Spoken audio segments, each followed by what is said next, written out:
that camera, so I don't know how I look. Is this my best side? You look good. Hold on a minute. No, usually I'm used to looking at the camera there, so the playback. That's all right. So I trust you. He's a good-looking guy, so I know he'll take it.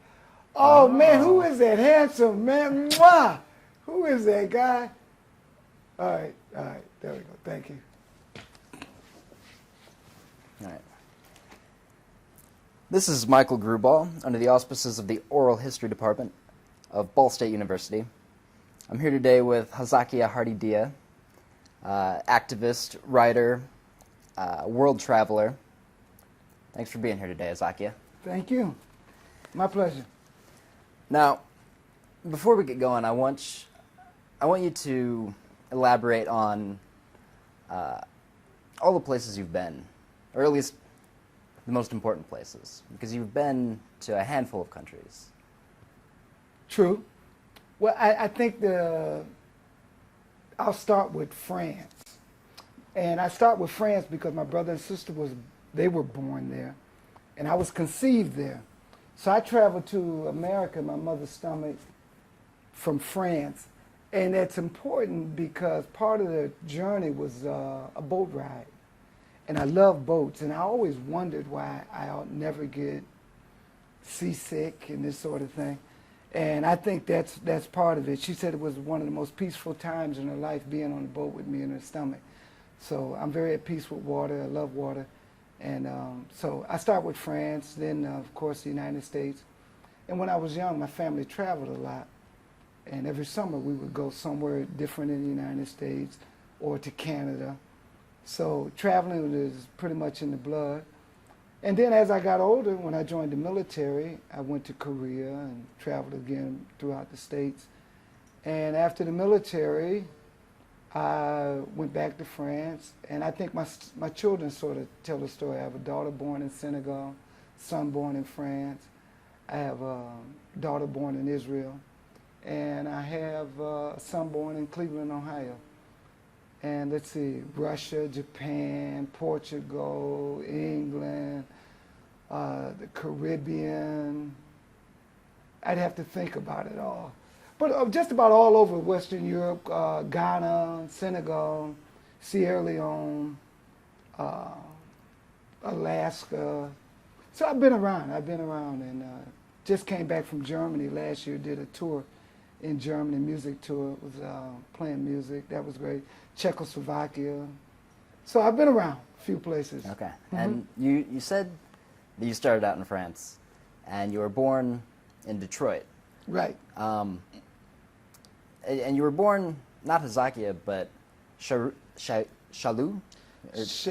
You would have to bring that up. This name caused me so much pain because you can imagine you're growing up black in a white neighborhood. You want to be Paul, Frank, or somebody. So you're already standing out because you're black. And then your name is Shalou Sharon. That's too much. That's way over the top. So I wouldn't even pronounce the name Shalou. And we rebelled against that. We called it Sherlock, just anything to get away from that proper French saying Shalou Sharon. It was just amazing, but it was a real burden. And is there a story behind that name? Yeah, it sure is. My mother got the name off a church in Verdun, France, and my mother was determined to make me stand out. She was determined, so she wanted a unique name. She wanted a unique sign. She said if she has another child, she's going to drop this name on him, and this guy, he's going to go save the world. You know, all of this kind of stuff. But she was serious. She was serious, and she dropped that name on me, Shalou Sharon. And she wouldn't let me use a nickname. And when she showed up, I'm calling myself Sherlock. Some of my nieces and nephews, they call me Uncle Locke. That's from Sherlock and all this kind of thing. But the name was a burden. It was a lot to carry. And as soon as I got the chance to drop it, I did. And I don't go back to it. except in references like this. That's it. Well, and your sister had an interesting name too. Colette Monique. And she struggled with that. She calls herself Monique. I don't think she liked Colette, but I thought Colette was cool because Colette was pretty hip. I think there were some actresses named Colette, but she preferred Monique, so she goes by Monique. Everybody knows her by Monique. And my brother, named after his father, Thomas. So he escaped all the social pressures of those unique names. Got lucky. Mm-hmm. Yeah, indeed. You mentioned your father just now. How big a role did he play in your life? Well, which one? My stepfather or my father of birth? My father of birth. My father of birth. Well, I'm trying to build a relationship with him now. I found him on Facebook, but we didn't have any interaction growing up. Maybe once or twice I saw him. But my mother, I had a male figure in my life. That was my stepfather, who I found out later on was my mother's boyfriend in high school. And they met in Detroit. They re-met again in Detroit. And they were together ever since. So after my mother came back from France, it's just an amazing story. She went to France, had these children, and when she came back, she was living in Detroit. And she was just in the store, and she ran into this guy, and this guy who loved her from high school, and they connected right there, and they were together until his death a few years ago. So that's the only father that I knew as a hands-on father. And I think it's important, though, to connect with my father of birth. So I'm chasing him until this day. I'd like to hug him and talk to him and find out more about him. Mm-hmm. Both your siblings and your mom and your stepfather lived in a 2-bedroom duplex. Is that right? That is right. That is right. We lived in the Smith Homes Projects. Now that was interesting because the Smith Home Projects was a little enclave of poverty where black people lived. They were black people in the minority there as well, and a sea of white folks. And that was interesting because in one direction you had the upper class whites, then you had the middle class, and then on one side you had the lower class. So you had the whole gamut, the whole economic gamut of white people around you, and none of them wanted you there. You know, there were 1 or 2 families of people there who would accept you. But for the most part, when you left that enclave, you know, you had to be on your guard because anything could happen. I mean anything could happen at any time. And there was a lot of violence, a lot of hatred. I remember the first day at school, Catholic school, being called a nigger by name Gary Oliver. Gary Oliver, you remember that? First day of school, nigger, and we had a fight, and he became my best friend after that. But it was interesting because a lot of the children, they just never encountered black people, except on television, except on the radio, in the media. So they didn't know what to expect and that sort of thing. But I made friends with a lot of people, but a lot of people, there was a lot of fighting, violence, almost on a regular basis. And speaking of racism, 1967 Detroit race riots. You were there. Yeah, I was there. I was there in that. But before all that happened, Detroit just, for me, from what I can remember, it just seemed like a very dynamic place. There was always a lot of energy going on in Detroit. And the white feelings toward black people, I mean, it was pretty oppressive. And particularly with the police, it was nothing to see someone in the neighborhood disappear for a couple of days, and when you see him again, oh, I got arrested for what? Well, you just being in the wrong place and being black. So we had a saying, or sort of a code. If we had problems in the community, we didn't call the police because the police are going to come and harass us. And so the police weren't our friend. and you would get a lot of harassment. The police took us, picked up a group of us one day, and we weren't doing anything. And we did a lot of things in the community, but we weren't doing anything that day. They picked us up, and instead of taking us to the police station, they took us down by the train tracks.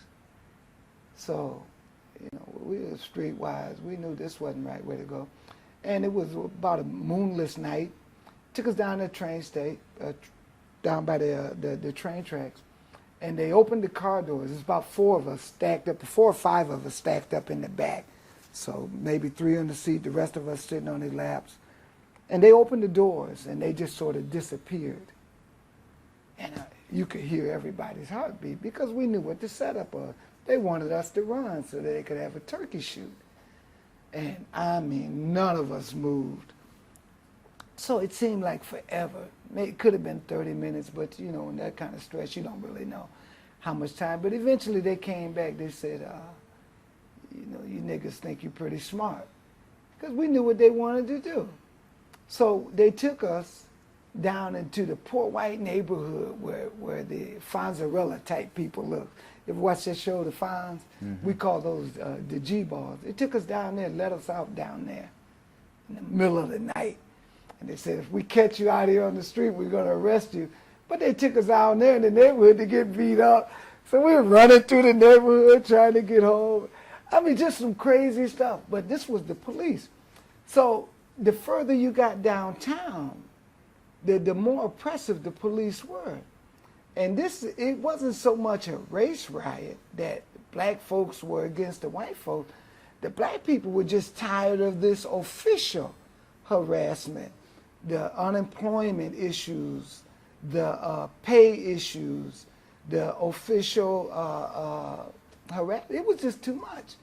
And I didn't know what sparked it. I was a child. But, you know, none of us were surprised that the lid came off of this. Even as a child, I knew that this was too much. And so it was nothing to know that black people were fighting back. But it wasn't a race riot. It was just black people pushing back against a very, very officially racist system. It was apartheid. It was amazing. There were certain places you didn't go. You knew it. You just walked through the neighborhoods. And where my mother lived before she had the stroke. It was amazing when I came back to Detroit after being gone to see her living in a neighborhood where we could barely walk down the street. So it was nothing. When the riot started, we were on our way to Canada. We had just crossed the bridge and we were in Windsor. I think we were almost outside of Windsor. And my father pulled over at the gas station and he stopped. And he started listening to the radio. And him and my mother started talking. And we really didn't understand what was going on, but we were ready to go. We wanted to go to Canada. And it was clear that we may or may not go because of what was going on in Detroit. And he made the decision that we had to go back home because he had to go back home to defend the house because we live in the white neighborhood. You don't want to leave your house undefended. So we turned around and we were sad. And as we were going back, and the closer we got to the bridge, we could see smoke rising up from downtown. And we're children. I can't remember how old I was, maybe 10 years old. And let's see, 56, I was 11 years old. And just to see all this smoke, I'm like, what in the world is going on? And smoke, I mean, it's just building up, and you could just feel the energy the closer we got to the bridge. And by the time, and he filled up his car tank in Canada because they were already closing gas stations and everything. So it was a mess. So we had to drive through downtown to get to the neighborhood. And I mean, I remember, you know, we were like, wow, what in the world is going on? Had seen fights and had seen disturbances, but this was off the chain. And I mean, it just happened like that because when we drove out of Detroit, everything seemed fine. We didn't know what was building up. But once it kicked off, I mean, it just lit up like a wildfire. And the further we were looking out the back window, I mean, the smoke just building up, and that was it. And it was a war. It was a war. I think about 7 days, 10 days of. And they brought in the National Guard even. They brought in regular Army soldiers. They brought in top regular, I think it was either the 101st or the 72nd. Since I'm a veteran, I can look back on it and see, and it was urban warfare. I wouldn't even call that a riot.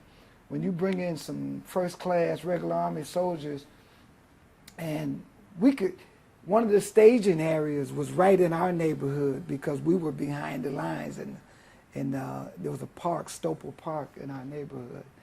And that was one of the staging areas. We would go up there and look. And I mean, they had a little bit of everything. You'd hear the helicopters flying over at treetop level, and you look at the helicopters, you see the guys sitting down with the machine guns. You see the Jeeps go by with these 50 caliber machine guns on them. And you'd hear all this noise, you look out, armored personnel carriers going down the street, like, what in the world? And at night, I mean, it was like a war. What the heck? And in our neighborhood, all the black men, we would hose our houses down at night, and the black men would arm themselves, and they would get in strategic positions and be ready to defend, because we're in a little enclave there, and it would be nothing for a group of whites to ride down. And that was the rumor. The white guys are coming down. And so these guys, most of our fathers were World War II veterans, and they knew what to do, and they were ready. So, you know, me and my brother, we wanted to get out there and get in the mix. And sometimes we snuck out, but most of the shooting and the killing weren't in. But you could hear shooting in our neighborhoods around. You might hear shooting from anywhere, but the war was downtown, and it was hot. It was hot. It was a mess. It was a complete mess. And everybody was uptight during that time, because you didn't know what might kick off. You didn't know if the police might come by and shoot you up, because the police, as we all know, killed a lot of innocent people during that. So it was a terrible thing. I want to shift gears Sure. now and go into your school life. You went to a Catholic grade school. That's right. And then you later shifted to public school. Right. And I was wondering if you could compare or contrast the two experiences. Well, that's about all you could do is contrast those experiences. My mother was determined to have her children just be kings and queens. It was amazing what she did. When I look back on it, it was exceptional. She was, we were officially poor. They called us the rich little poor kids because we went to private schools, and St. Monica's School was one of the best schools in the city. And I don't know where my mother got money from. We didn't even know it. She's working jobs, and my father's working. But she didn't care, whatever it took to give us the best education possible. She was determined to do it. So let me back up and show you how we got to St. Monica's. When my mother first, when she came back from France, she lived with my aunt, or with her sister. And then she moved out of there. And when she moved out of there to the next place, that's when she ran into my stepfather. And then from there, we moved to another apartment. And then from there, we moved to this housing project. Now, my mother didn't want to move to any other place other than this housing project, because this housing project was like a college campus, because it was mostly white people, so the grass, you could borrow lawnmowers. The grass was cut. There was things to do. You could go check out games and play. People came around. It was amazing. It was an exceptional place, and that's what she wanted. She said, okay, if I got to be poor, I'm going to be, this is it. This is how I'm going to do poverty right here. The school, she had already searched all this stuff out. So here we are at St. Monica's School, and there were 6 black people in this whole school of 800 people. And of course there was a lot of racism in the school. It was just, but you learned to cope with it, and that was it.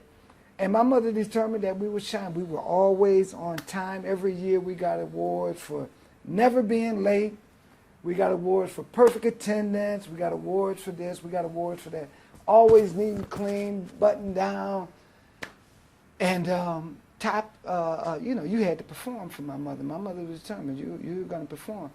But it was a blessing in a way because the cultural experience, a lot of black people at the time, they were intimidated by white people.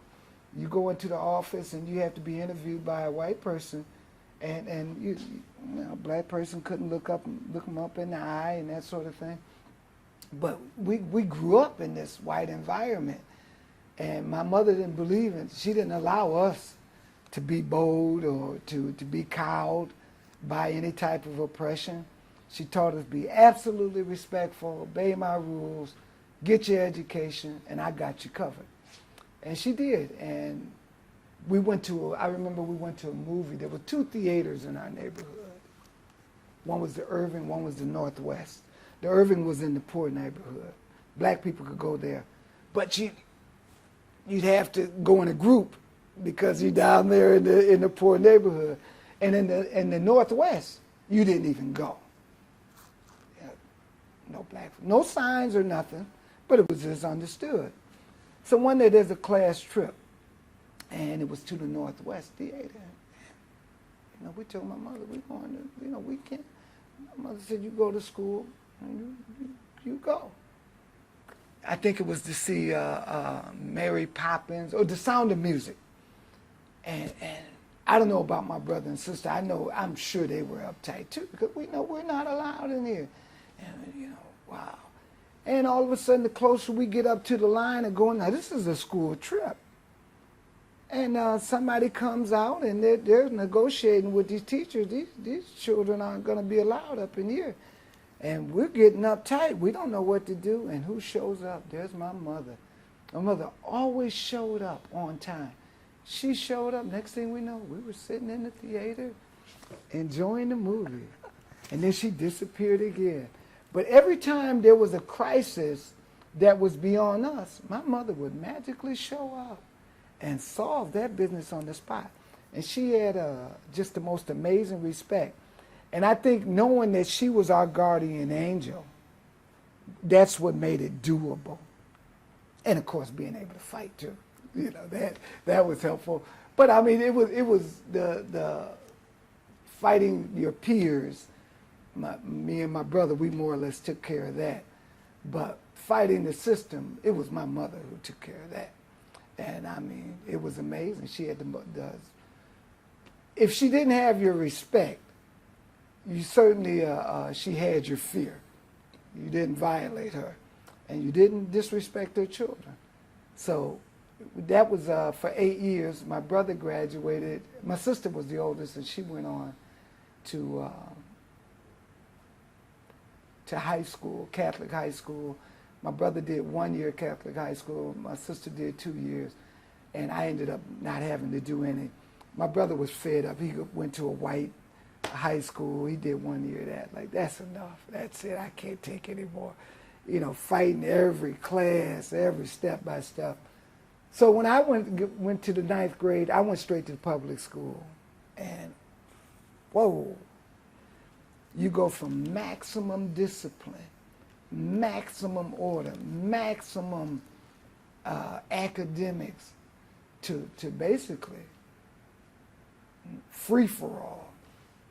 Harding Junior High School was down the street. And I was just amazed by what I saw in there. People smoking in the bathroom. I mean, that was just unheard of in Catholic school. Students walking in class through the window, using the fire escape, having sex in the hallway, drugs, threatening the teacher, fighting with teachers, slicing teachers' tires. I mean, it was just amazing. And most of the classes, the stuff that we were doing in school, we had already covered in grade school. So academically, it wasn't a challenge. So the challenge for me was in the social realm, because I didn't know what was going on there. I mean, you never skip school. I mean, that was, what? Skip school? I mean, that wasn't even in your thought. So when I got to public school, everything was an option. So since there was no challenge in the academic, there was a challenge in society. So I went out and started exploring the world, and it was amazing. So that was my first step out into the wider society, world of drugs and sexuality. I mean, just all of that. That was it. That was the entranceway. The school door was the entranceway into the wider world of what Detroit had to offer. So that was it was pretty amazing. And you were a pretty academic. You were pretty academically oriented in Catholic school. You got pretty good grades and such. Well, you know what happened? They used to tell me, they said, he's really sharp, but he doesn't use it. And I used to tell myself, if I'm sharp and I don't use it, then how do you see it? And what it was, if I got a lot of negative energy, now I can articulate this, what was going on now. Back then I couldn't. But if I got a lot of negative energy from the teacher, I would shut down in the class. But at the same time, I knew that I had to maintain top grades because of my mother. You know, you didn't want to go home with a D or with a C even. So she wanted A's and she would accept B's. If you got a C, you go into counseling. But I was comfortable in a classroom, but I wasn't comfortable with a lot of the environments. I would go to sleep. I would prefer to look out the windows at Catholic school. They had these huge glass windows, and I would daydream and look out the window. But if I focused, I felt anything that I wasn't interested in math. I thought the way it was taught was boring. They would turn the lights out often or turn them down and use this overhead projector. And they're teaching in monotone, and I just wanted to go to sleep. So yeah, I was all right with academics, but I just wasn't always interested. But if it was something I was interested in, I would excel in it. But if I wasn't interested, I would just do whatever I had to do to meet my mother's standards and just to get by. That's it. And did you have one or two subjects that you really felt called to, or really felt interested in? You know, not really, because I always loved to learn. And I think it was more based upon the teacher than the subject. Because if the teacher could make it interesting, I would get into it. I like just about anything. I just loved to learn. I was just curious. I used to take my toys apart, find other ways to use them. I would just love to just walk through the park, down by the river. I mean, just curious, just had this curiosity. So it was more dependent upon the teacher. If we had, one year we might have an interesting music teacher. Well, I would get all the way, I was responding to the teacher, not so much the subject, because I'm open to learn from any subject. So if a teacher came in and was really throwing down, then I was inside with it. And I remember some teachers, a music teacher at St. Monica's, she was like the singing nun. And that was great. So I really got into music that year with her. And I remember, I think a sociology or social studies teacher. And he didn't stick around long. I think they sort of got him. You know, he told jokes and he sat on his desk. He was real informal. I think he was a little more informal than they wanted. But I remember this guy, and I learned a lot from him. So I think, no, I responded more to the teacher and to the environment than I did to the subject. I was open to learn. If we had an interesting math teacher, I would get with the math too. And you didn't make it all the way through public school. Your mom had a rule about suspension. Yeah. Well, basically, when I went to junior high, when I started, that was really beginning of the end of the school. I went to junior high, I don't know, maybe a half a year, maybe, I don't know if I did a whole year. I really didn't like it there because I missed that academic challenge. I wanted to get a little something academically, and the school was small, and I really wasn't happy there. But I liked the social life there. And I started getting in trouble, and of course being absent, coming to class stoned, and this sort of thing. And they kicked me out. They kicked me out, and they took me back, and they kicked me out again. And then they said, listen, Nick, if we kick you out again, we're going to put you in the high school. I said, wow, that's great. I'd rather go to the high school where it's really happening than this junior high school. So, of course, I got kicked out of there, and they sent me over to the big high school. And that was fun. That was fun. That was far more engaging. Because there you could get some academics and you could get the social life. So, but then I only went to the 10th grade before social life overwhelmed my academic life.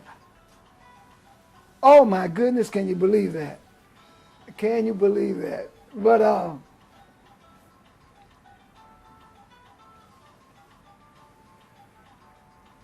one thing I never learned was technology. Hopefully somebody will edit this out. Should I cut this thing off? I thought I turned this thing off. Can I? I'm going to have to. You might as well. Yeah, I thought I turned this thing off. I made the effort. I brought it up. Can somebody help me, please, turn this off? I thought it was that button over there.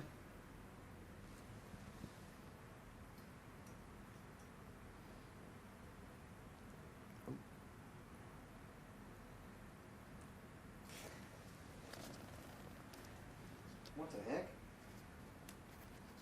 That's wild. Yeah, it's old. It's old. I thought I had turned it off. I'm so sorry. You can throw it out the window. I'll be nice this time. Thank you, thank you.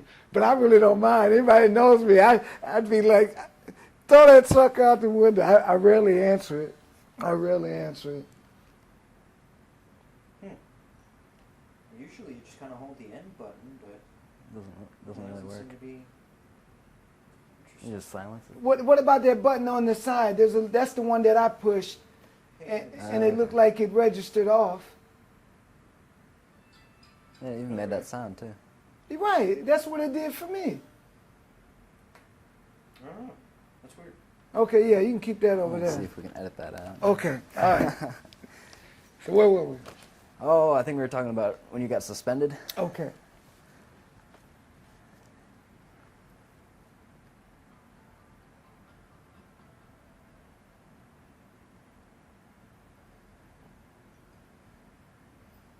You had the 10th grade, and it was...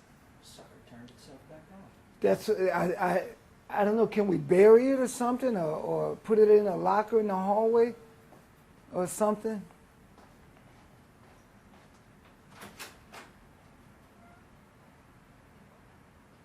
So I feel vindicated. So that was close to throwing it out the window. Yeah.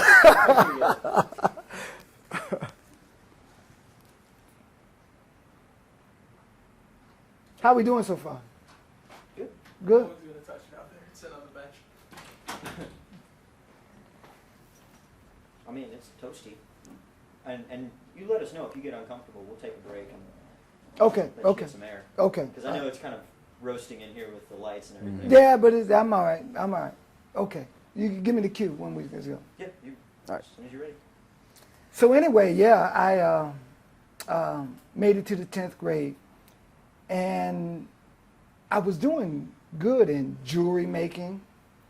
I used to skip class and go to the band. I used to love to watch the school orchestra play. And the orchestra teacher was also the acting teacher, the stagecraft. He ran all of that. And so I used to go into the theater and get a back seat way up in the balcony and watch the orchestra play. I just loved it. And sometimes when they would rehearse for the acting, I would go up and watch. And one day I'm sitting up there and somebody taps me on the shoulder, and of course I jump, and it's Mr. Moldavine.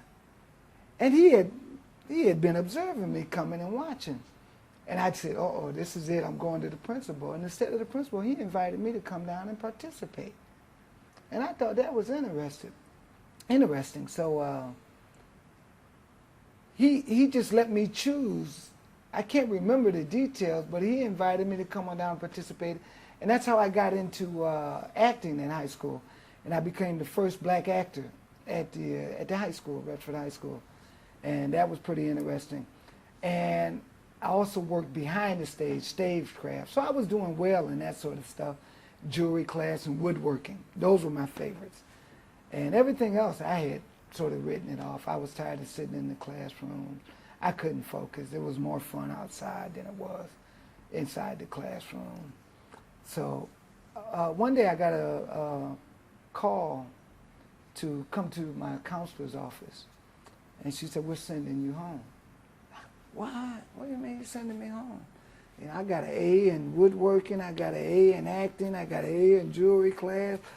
You know, what are you talking about sending me home? Yeah, but you're absent all the time. You got all these other classes that you're not doing anything in. And I said, you know, you can't send me home. You know, you can't do that. Because, you know, I didn't tell her. My mother got a rule. You don't go to school, you don't stay here. So I'm pleading with her. And she had called me in there numerous other times and warned me about being absent, but I didn't care any about that. But I knew she was serious this time, so I tried to negotiate with her. I did everything I could do to talk this lady out of not sending me home. So she picked up the phone and she called my mother, and I said, "I'm sending your son home." And I knew. I said, okay, this will be interesting. Because she let me slide when I got kicked out of junior high school. I guess probably because I could come back, but this was it. So I walked home, and you talk about taking the long way home. I took the long way home, you know, kicking cans down the road, smelling flowers, because I knew that was it. And I think that that's something important too. I had this sixth sense of things, and I knew it was another journey I'm about to go on. When I finally made it home, I pulled my key out and I put it in the door. You could double lock the door from the inside. I put it in the door and I turned the lock. Of course, it didn't open. Knocked on the door a couple of times. Nothing. That was it. What I had on my back. And that was the end of my life, pretty much, at that address. And I waited till school got out, and I went to a friend of mine's house. And I just hung out and had fun, and then went to a friend of mine's house. And I told him what had happened. No problem, you can stay here. So I stayed there a few nights. And one day his mother came home. She worked late. And she came home one night and she saw me. She said, "That little Hardy, when's he going home?" And nobody said nothing. Everybody was, because her and my mother were good friends. And so no one said nothing. She just went on up. And I knew that I would have to move on from there. And I ended up moving in with my cousin. My cousin had an apartment down, deeper down, outside of that white enclave. And that was interesting because now I got to go and live in where black people are. And, you know, there's some black people in the project, but not really living in the black neighborhood, so that was a switch. And I went down there, but just so happened another guy from the high school, either he had dropped out or got kicked out. He had a gas station. He was working at a gas station for a drug dealer. And he asked me, did I want a job? And it was right down within walking distance of where my cousin lived, about a mile, maybe even less. And so it was perfect. So I went from scratching my head, wondering what I'm going to do, my brother and sister bringing me food and things like that, and that was it. Next thing I know, money in my pocket, new clothes, we're driving his car around, and I mean, it was just amazing. And then that evolved into, I call it the summer of '73, which was pretty amazing. We had it going on so well, a lot of people started dropping out of school, and because they wanted to be with us, and we I think we hired, I'm not sure if my brother got a job down there. I think it was my brother. And it just turned into a party summer because we had all this money and we were the center of a lot of attention. So 73 turned out to be, getting kicked out of school was fun. It was great. Just had an amazing time. And, I'll never forget that summer. It was pretty amazing. Pretty amazing summer. Yep. And it ended pretty abruptly then. I Well, think it was. yeah. Somewhere along the line, I thought about wintertime in Detroit. And I knew that there's no way you can live like this for 2 years, 3 years. And I said I didn't want to take a chance. And I knew with this guy, the guy that he was using the gas station as a front for drugs, and I knew that bubble could bust any time. And what if it bust in November or something like that, or December? And I know I didn't want to face the uncertain winter in Detroit. So somewhere early in this midsummer, I started going down and seeing the Army recruiter and flirting with this guy and finding out what was going on. But I was 16 years old, but I told him I was 17. And one day I told my brother about it, and my brother went with me, or maybe we went together. I don't remember the details. But it ended up being me and my brother talking about it, and we would make appointments and never go back to the appointments, and we would just show up. But this guy, he was determined to get me and my brother. And at some point, we said, okay, we would do it. Because they had the buddy plan, we could go together and all of this. And you could pick your country you wanted to. And one of the selling points he used to get us was drugs and women. Man, you go over here in Thailand, they have Thai sticks, and you go over here to this country, they have this, that, and the other. So at some point, we said we would sign up, and then I had to tell this guy my real age, that I was 16. He said, well, that's no problem. You can sign up still with your mother's permission. And I had to tell him, listen, me and my mother, we don't have a very good working relationship at the moment. So he said, well, it doesn't really matter who signs this card. Wink, wink. All I need is a signature. Gotcha, dude.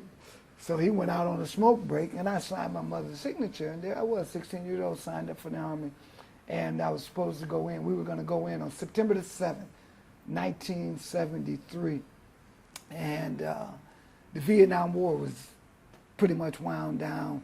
The draft was over, and they were trying to build this volunteer army. So I wasn't interested in going into no type of combat or anything like that. I wanted to go to the Army so I could travel and follow up on when this guy was selling us the drugs and the women. I like that idea. That's what it was all about. So we signed up to go to Korea and go down to the 8th Army down in the South. All these wonderful things he told us about. And when we signed this contract, we just sort of forgot about it. And went out, bent back to the party, and we just had just a blaze out summer. We could talk for hours about that. It was just amazing. One of my friends,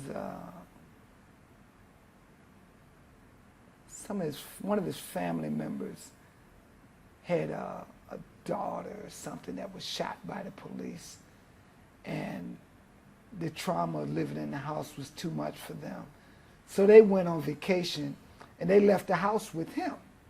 Now, this house is in the upper middle class black neighborhood, big house.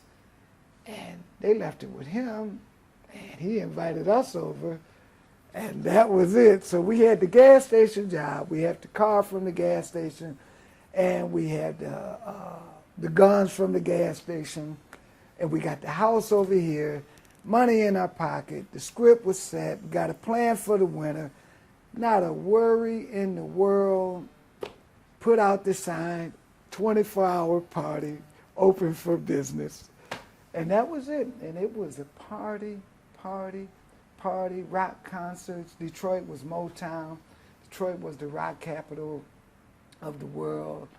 We're going to concerts, partying, concerts and partying, going to concerts. There's you wake up, there's so many people in the house. No one's cooking. We're ordering food out. All the people in the restaurants knew us. And I mean, that was the summer. It was just absolutely amazing. Endless drugs, endless money, endless girls, endless parties. And that was it. That's how I spent the summer of '73. Never forget it. Don't regret it. And it was just an amazing experience. You got away with it all too. Got away with all of it. It was there were no bumps in the road.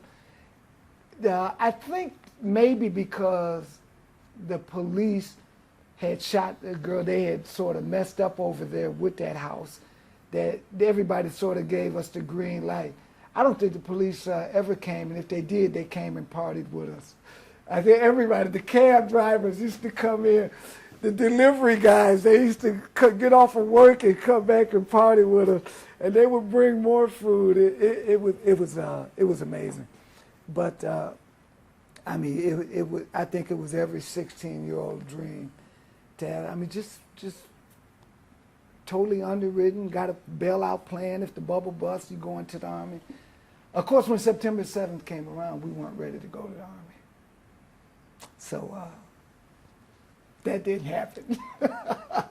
That didn't happen. The Army didn't happen, and we stayed out and partied. I think Led Zeppelin was coming to town, and a friend of mine had tickets to see Jethro Tull, and all these people were coming right at this time, and we wanted to see them. So we partied a little bit more, and then finally on September the 13th, we went in, my brother and I, and that started another journey. You ended up signing up for the 8th Army in Korea. Yes, yes. After getting chewed out, of course, for being AWOL. Yeah, that was amazing because we went down. You know, we didn't have a care in the world, and we were pretty relaxed after that, and we figured we'd just show up. They'd be glad to have us, and of course we came in the building, this big building downtown Detroit, and they're nice. They said, "Oh yeah, come on in and swear to put your hand up."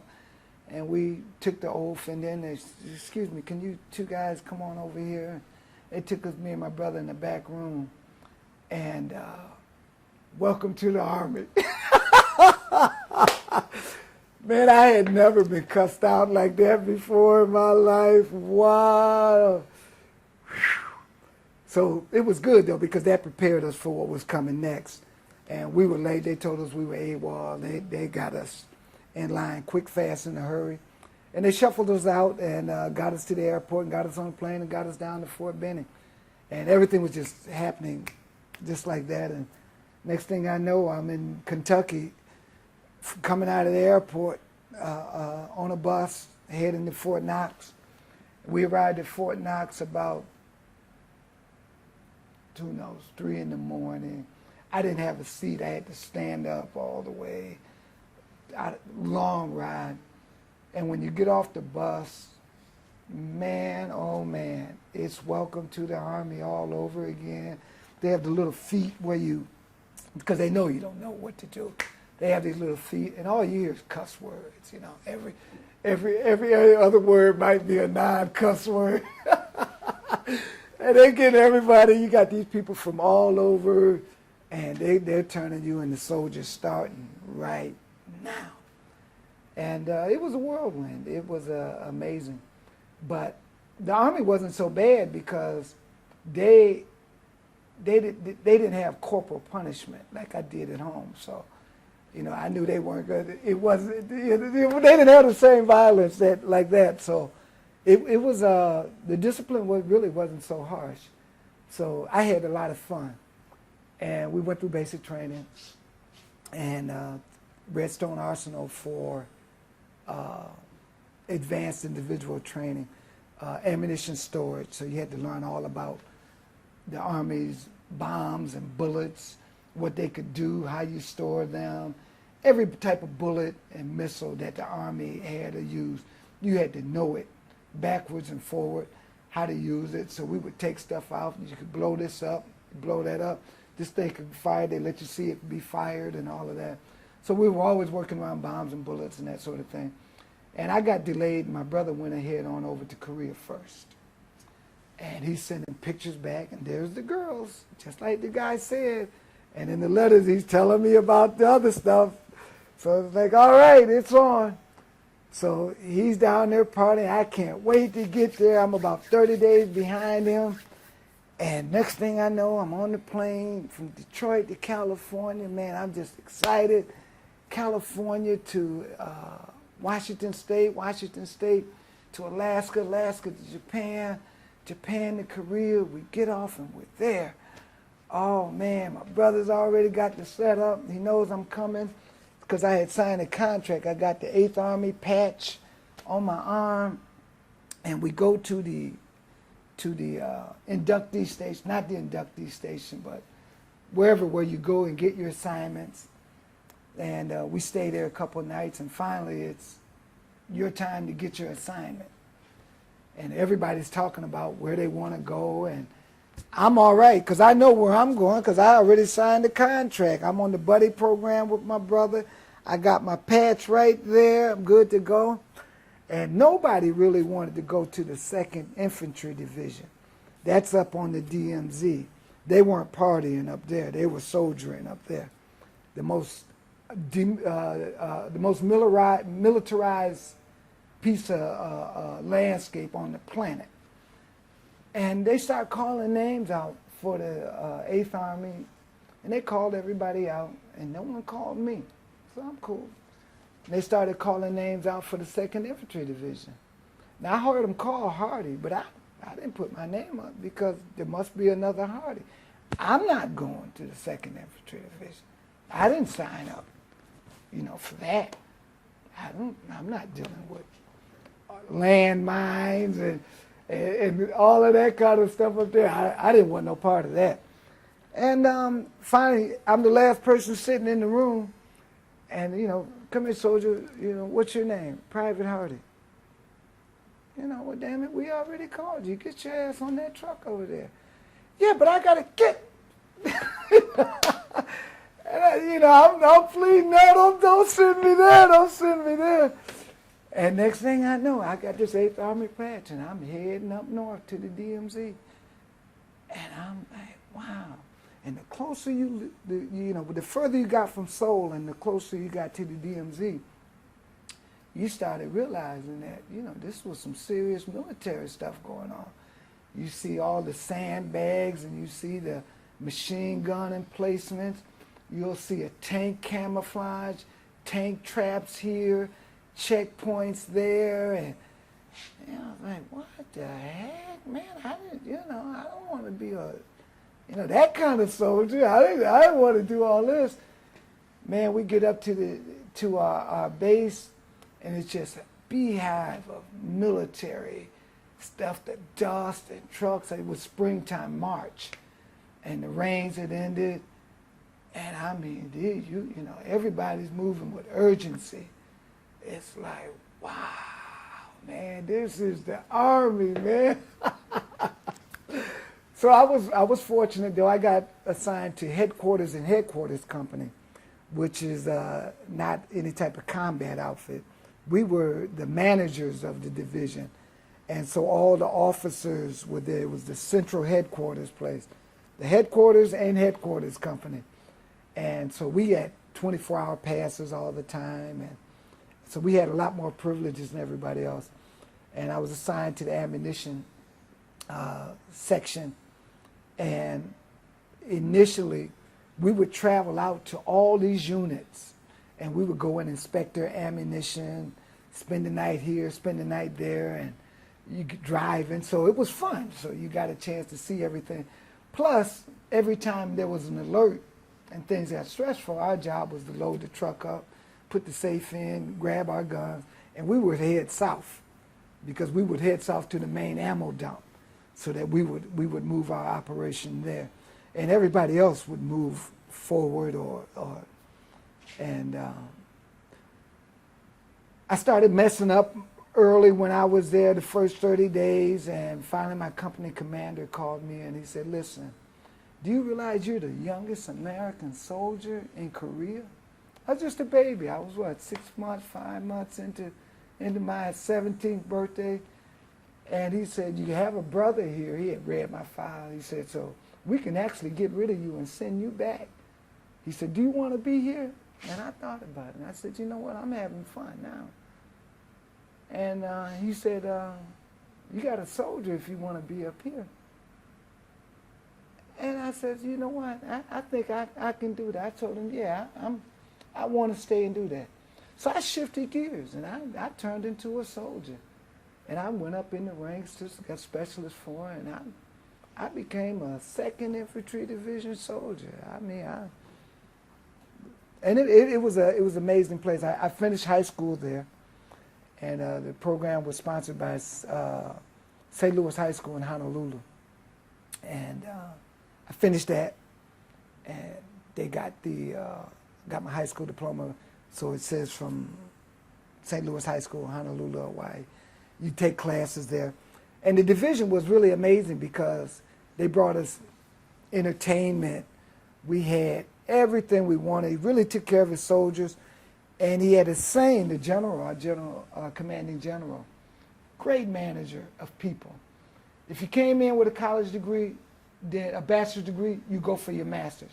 You came in with a doctorate, you go for this. You came in with nothing, you get your high school diploma. But he really encouraged, almost demanded you go. Also, everyone had to learn Taekwondo. It was part of his doctrine. He said if we couldn't shoot them all, then we would kick them all to death. So when you got your equipment, you would also get your Taekwondo equipment. Action. So Taekwondo was a part of what the division had to offer. And if you got serious about Taekwondo, you could get out of the 5-mile run we had to do. 2nd Infantry Division was a very crack unit. Everybody exercised, 5-mile runs every morning, except Saturday and Sunday. But you were there early in the morning, you're running out there with your flag, buh, buh, buh, buh, buh, buh. So if you took Taekwondo, you could practice Taekwondo, and you only had to run 3 days a week. So I said, well, okay, I'm going to do the Taekwondo thing. And then we even had Taekwondo instructor school, where you're assigned, all your other duties are set aside, and you spend 8 hours a day learning Taekwondo. So I volunteered for that, and then that's how I really got involved in the whole Taekwondo program. Actually, no, I was already taking classes on the weekend, and in the afternoons I was enjoying it. But when that slot came open for that full-time Taekwondo instructor school, that was pretty amazing. That was very amazing. I think it was about 2 or 3 weeks, something like that. And 8 hours a day, you're there, and you're going through it. And then you became the instructor, and you could take everybody else on, and you got privileges with that. So that was that's how I got involved with martial arts. So that was my start in Korea, and I loved it. Great. Korea during that time was under the command of Park Chung-hee. Park Chung-hee. His daughter is president of Korea now. Okay. How did you feel about fighting for what could be called a despotic dictator? Well, you know, I didn't understand the politics. Obviously, from what I've shared with you so far, politics were just really, that wasn't on the map, except in terms of anti-war politics. You know, there were a lot of hippies in the neighborhood and that sort of thing. But in terms of somebody being a dictator and all that kind of thing, wasn't really clear on all of that. But once I got to Korea and I saw what was going on, and I had a girlfriend who was very political, And she started sharing with me what was going on, and I started looking around, and I said, wow, these people really pretty much hate us, because we're here backing up this dictator. We were more there to support the dictator than we were to fend off the North Koreans. And I didn't agree with that, because coming from oppression in Detroit, you know, I know what it meant to be oppressed, and now I was the oppressor. You know, I got the gun now. I'm wearing the hat of the oppressor, and that bothered me a great deal. But at the same time, I enjoyed soldiering, so I sort of freelanced. I knew that learning to be a good soldier was for my survival if the bottom fell out. But I knew that a lot of the Korean people weren't happy with us. And if war did break out, I knew that a lot of the South Koreans would pull you behind the alley and cut your throat, just because of what you represented, what you were representing.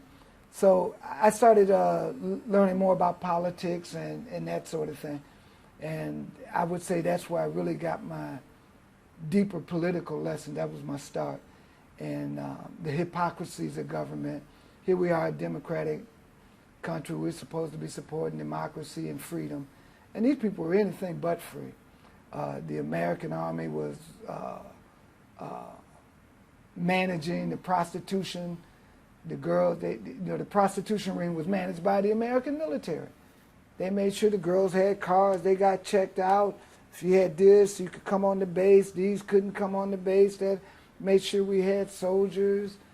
They made sure the soldiers had the girls.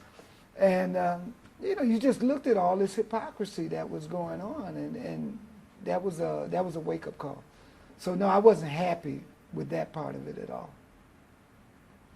I was happy with, I learned what it meant to be a soldier in stress. That was it. So that's what I appreciate out of all of that. Did you take that discipline back with you after you left the Army? Yeah, well, I mean, it was there. I mean, you know, when you learn that,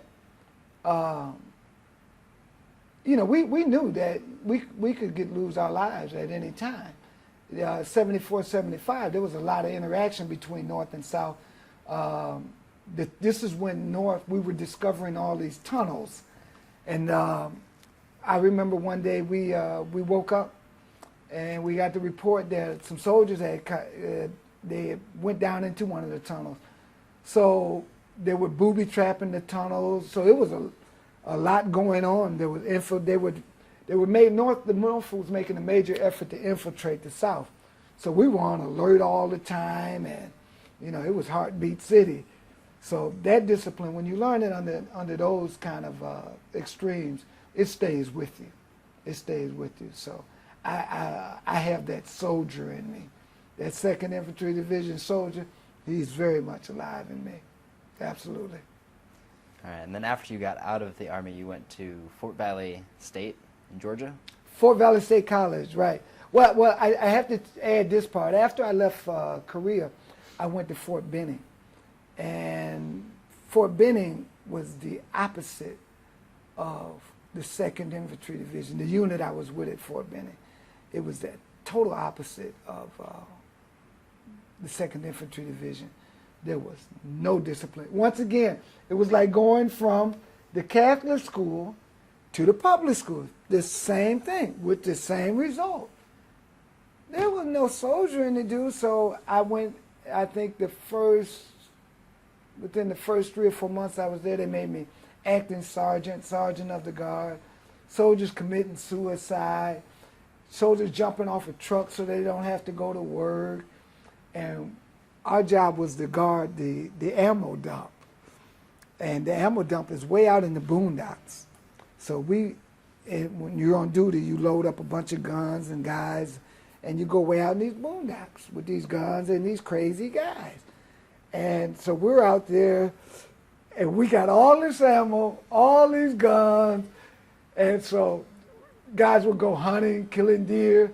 They would go bring their own personal guns and go shooting. They would go and rob the trains because we had railheads there, and the train would drop off ammo, and you'd have to go out there and guard that. And I mean, it was just a free-for-all. People were doing whatever they wanted to do. We were having parties out there. And then they started sending women out. I came in the Army when they just started bringing women in and integrating women into more expanded roles.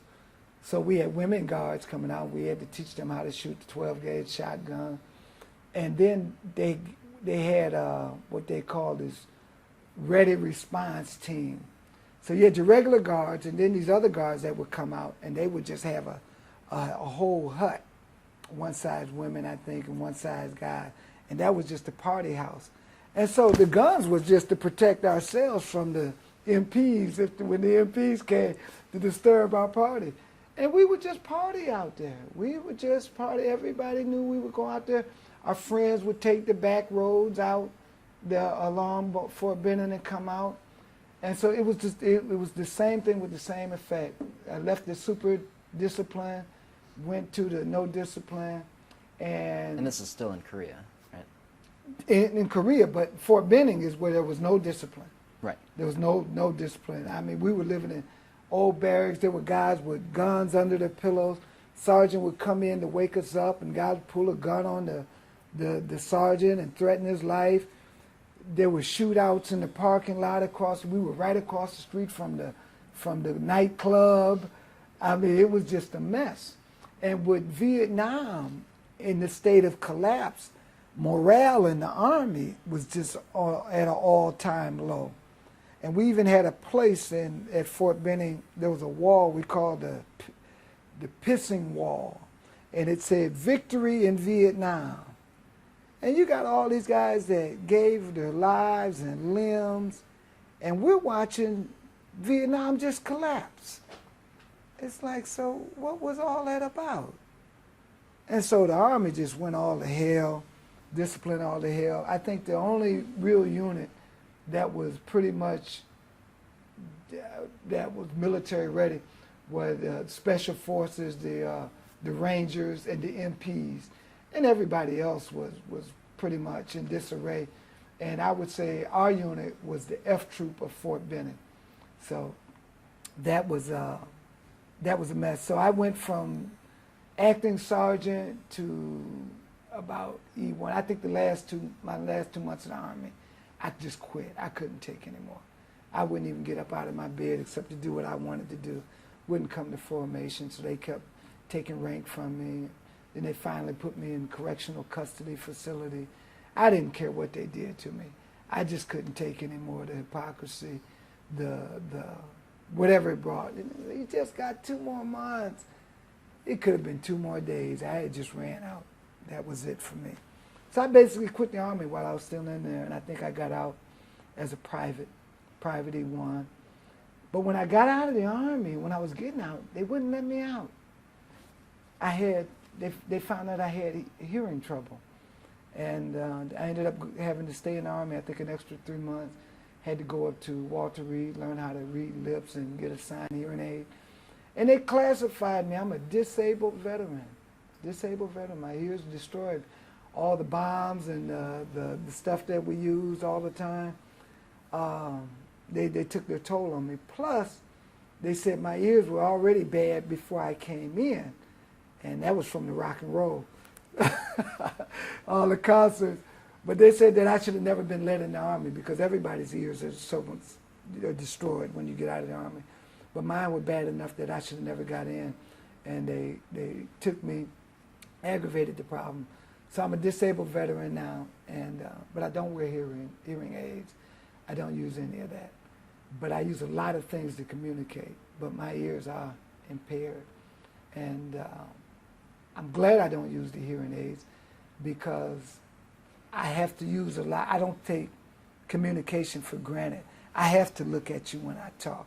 I have to take note of what you're wearing, the context. I use all kind of clues to help me communicate, but I refuse to wear hearing aids. And the reason that is because of the fact that I wore them for one day at Walter Reed Hospital, And it was amazing because all the sounds that I had lost over time, I didn't know, I didn't know I had a problem until somebody told me. I was fine. I wasn't walking around, nobody said, hey man, what's wrong with you? You can't hear? None of that. The doctors told me that I couldn't hear. So when they gave me these hearing aids and with the volume adjust, and you could walk around this beautiful campus at Walter Reed, I'm listening to my feet crunching the leaves, and you could hear the birds singing. It was like being on LSD. It was just amazing, all the sounds that I heard.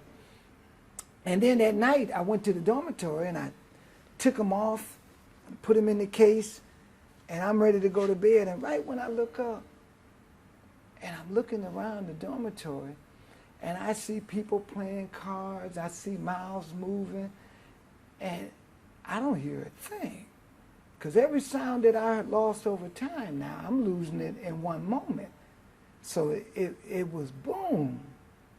And it scared me. Now, that was like LSD too. I'm just looking around, and I'm wondering what's going on, because I can't hear anything. And you see people clearly having fun, and that just scared me. And I'm hitting my ears trying to figure out what's going on.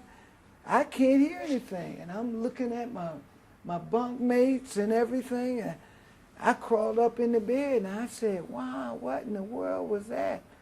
So I'd say that was it. I knew it was something associated with those hearing aids. So I refused to wear them again, but they told me I had to wear them because I was Army property. So you have to do what the Army says to do. But I had a wonderful doctor, and the doctor said, listen, you have to wear them, but you don't have to turn them on. So I said, that's great. So I had to put them on every day and walk around. I even took the batteries out, and I wouldn't use them. But we had to learn to lip read, and we had to learn. And so that helped me prove my communication. So I do lip reading, not as well as I was at that point. But I use a lot of clues to communicate. But that makes me more of a people person by being able to do that. And I think it even helps me in my music. Not being able to hear it, I rely on vibrations. So I tell people, your conversation can't get in my way. I don't care who you tell me who you are. I'm just dependent on so many other clues to communicate and be around you that, I think it makes my life a whole lot better. And I'm sure it's impacted your acting and your production as well. Everything. Yeah. Everything.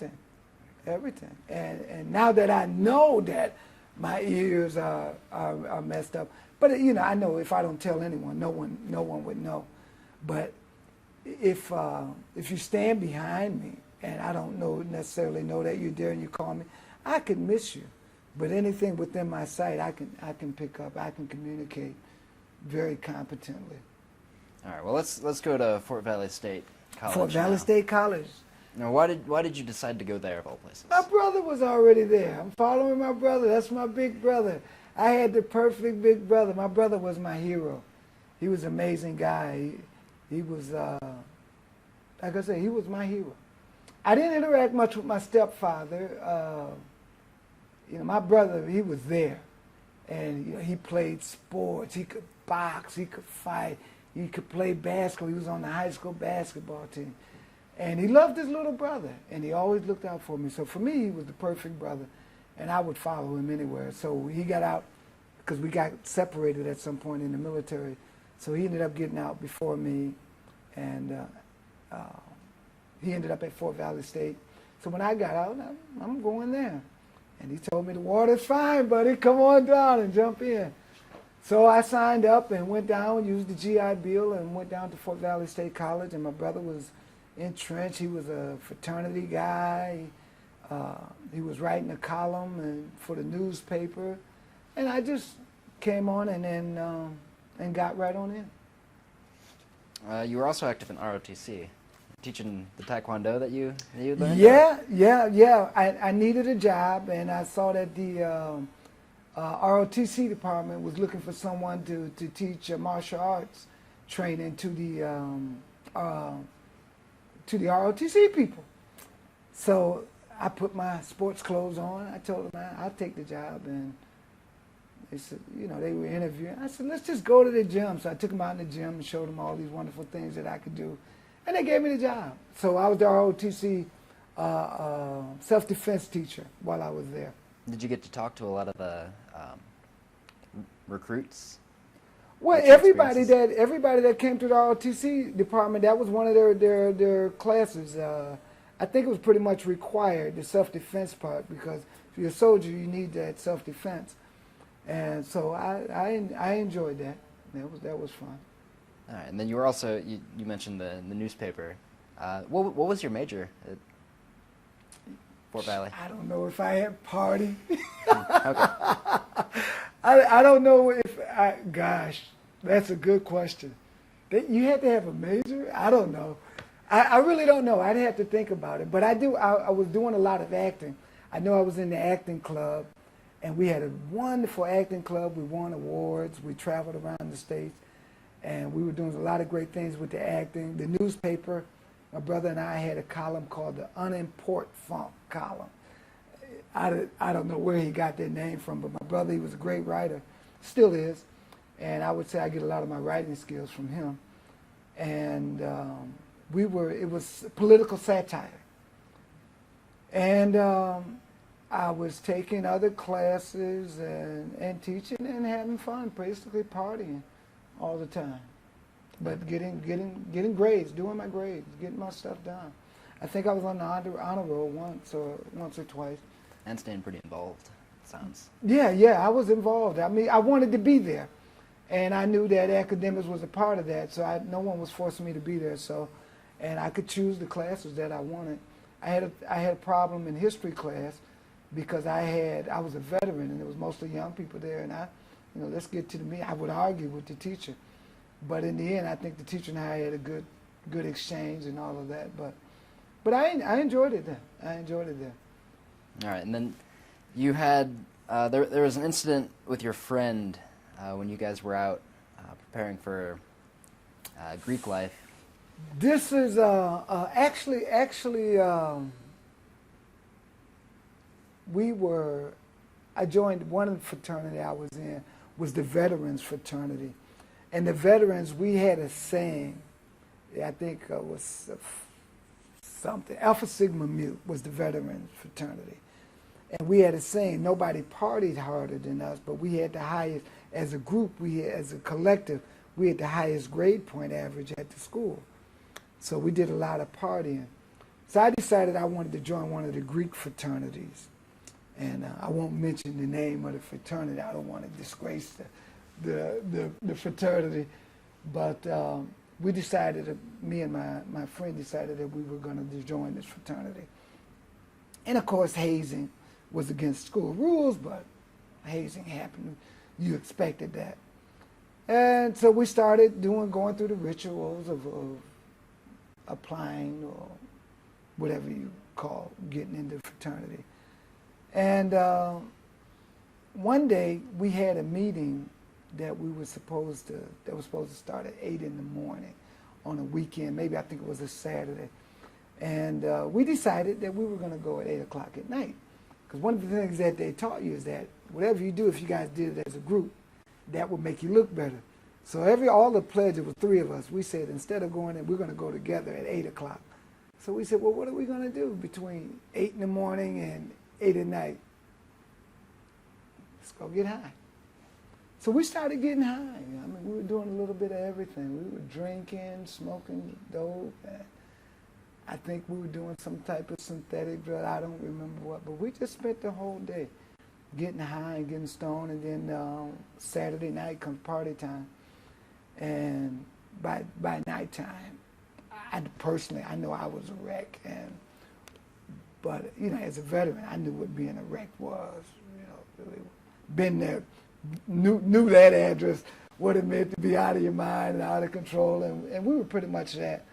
And the young guy that was with us, he was a freshman in college. He hadn't been in the Army, and he was throwing up all day long, passing out and that sort of thing. And I had a knife on me, and we broke a couple parties. They put us out, and we go in through the window, and I'm pulling this knife out on people, and we're just being obnoxious all day. We're just out of control. But every time we would get into something, we would go back to the liquor store and buy more liquor. It was like endless consumption. And finally, I don't know, it's late at night. Who cares about the time now? We drove way out from the school, about 25 miles out to a town called Byron or something. And the last thing I remember was buying was, I think it was some beer, some wine, and some Bacardi Rum, 151. And we're drinking this on the way. Well, now we're going to the meeting all day, and we're going to drink this. And I'm in the back, and they passed me the Bacardi Rum. Well, whatever was in the bottle, when they gave it to me, I finished it. So I don't remember the whole ride back there. And I remember all of a sudden I felt a cold breeze. I think this was in February, could have been March, but I felt a cold breeze coming. And it was from the door of the car being open. And all of a sudden they're running. I see my other two friends, they're running. And you know, being a hoodlum, having that hoodlum thing, that sense of survival, you see your friends run, you ask questions later, you run too. So I remember running behind them. And I remember, you know, I'm just tripping. And I'm, you know, why are you guys running? I'm hollering after them, and they're just running. I don't know why. So when I catch up with my friend, I just grabbed him and I stabbed him. I guess that'll stop him from running, you know. And then I go into the building where we're supposed to meet. Just as cool. And I get in the building, and my friend, the other guy, he says, "Well, where's our friend? Where's Doug?" That was his name. Where's Doug? I said, "I don't know. Where is he?" I said, "Well, I'll go look for him." So I go outside to look for Doug. And I go, and I see a guy laying on the ground. And I look down there, and I see blood next to him. And then all of a sudden, oh, dude, you did that. This guy down there because of you. And all of a sudden, I start sobering up fast now. I'm trying to dig out now because he's still alive. He's laying down on the ground. He's got a stab wound in him. I don't think I even understood that he had been stabbed. I just knew that he was on the ground because of me. I don't know. I can look back and just say anything now. But we were pretty much thrown out of our heads. It's a wonder we didn't have a car accident coming back.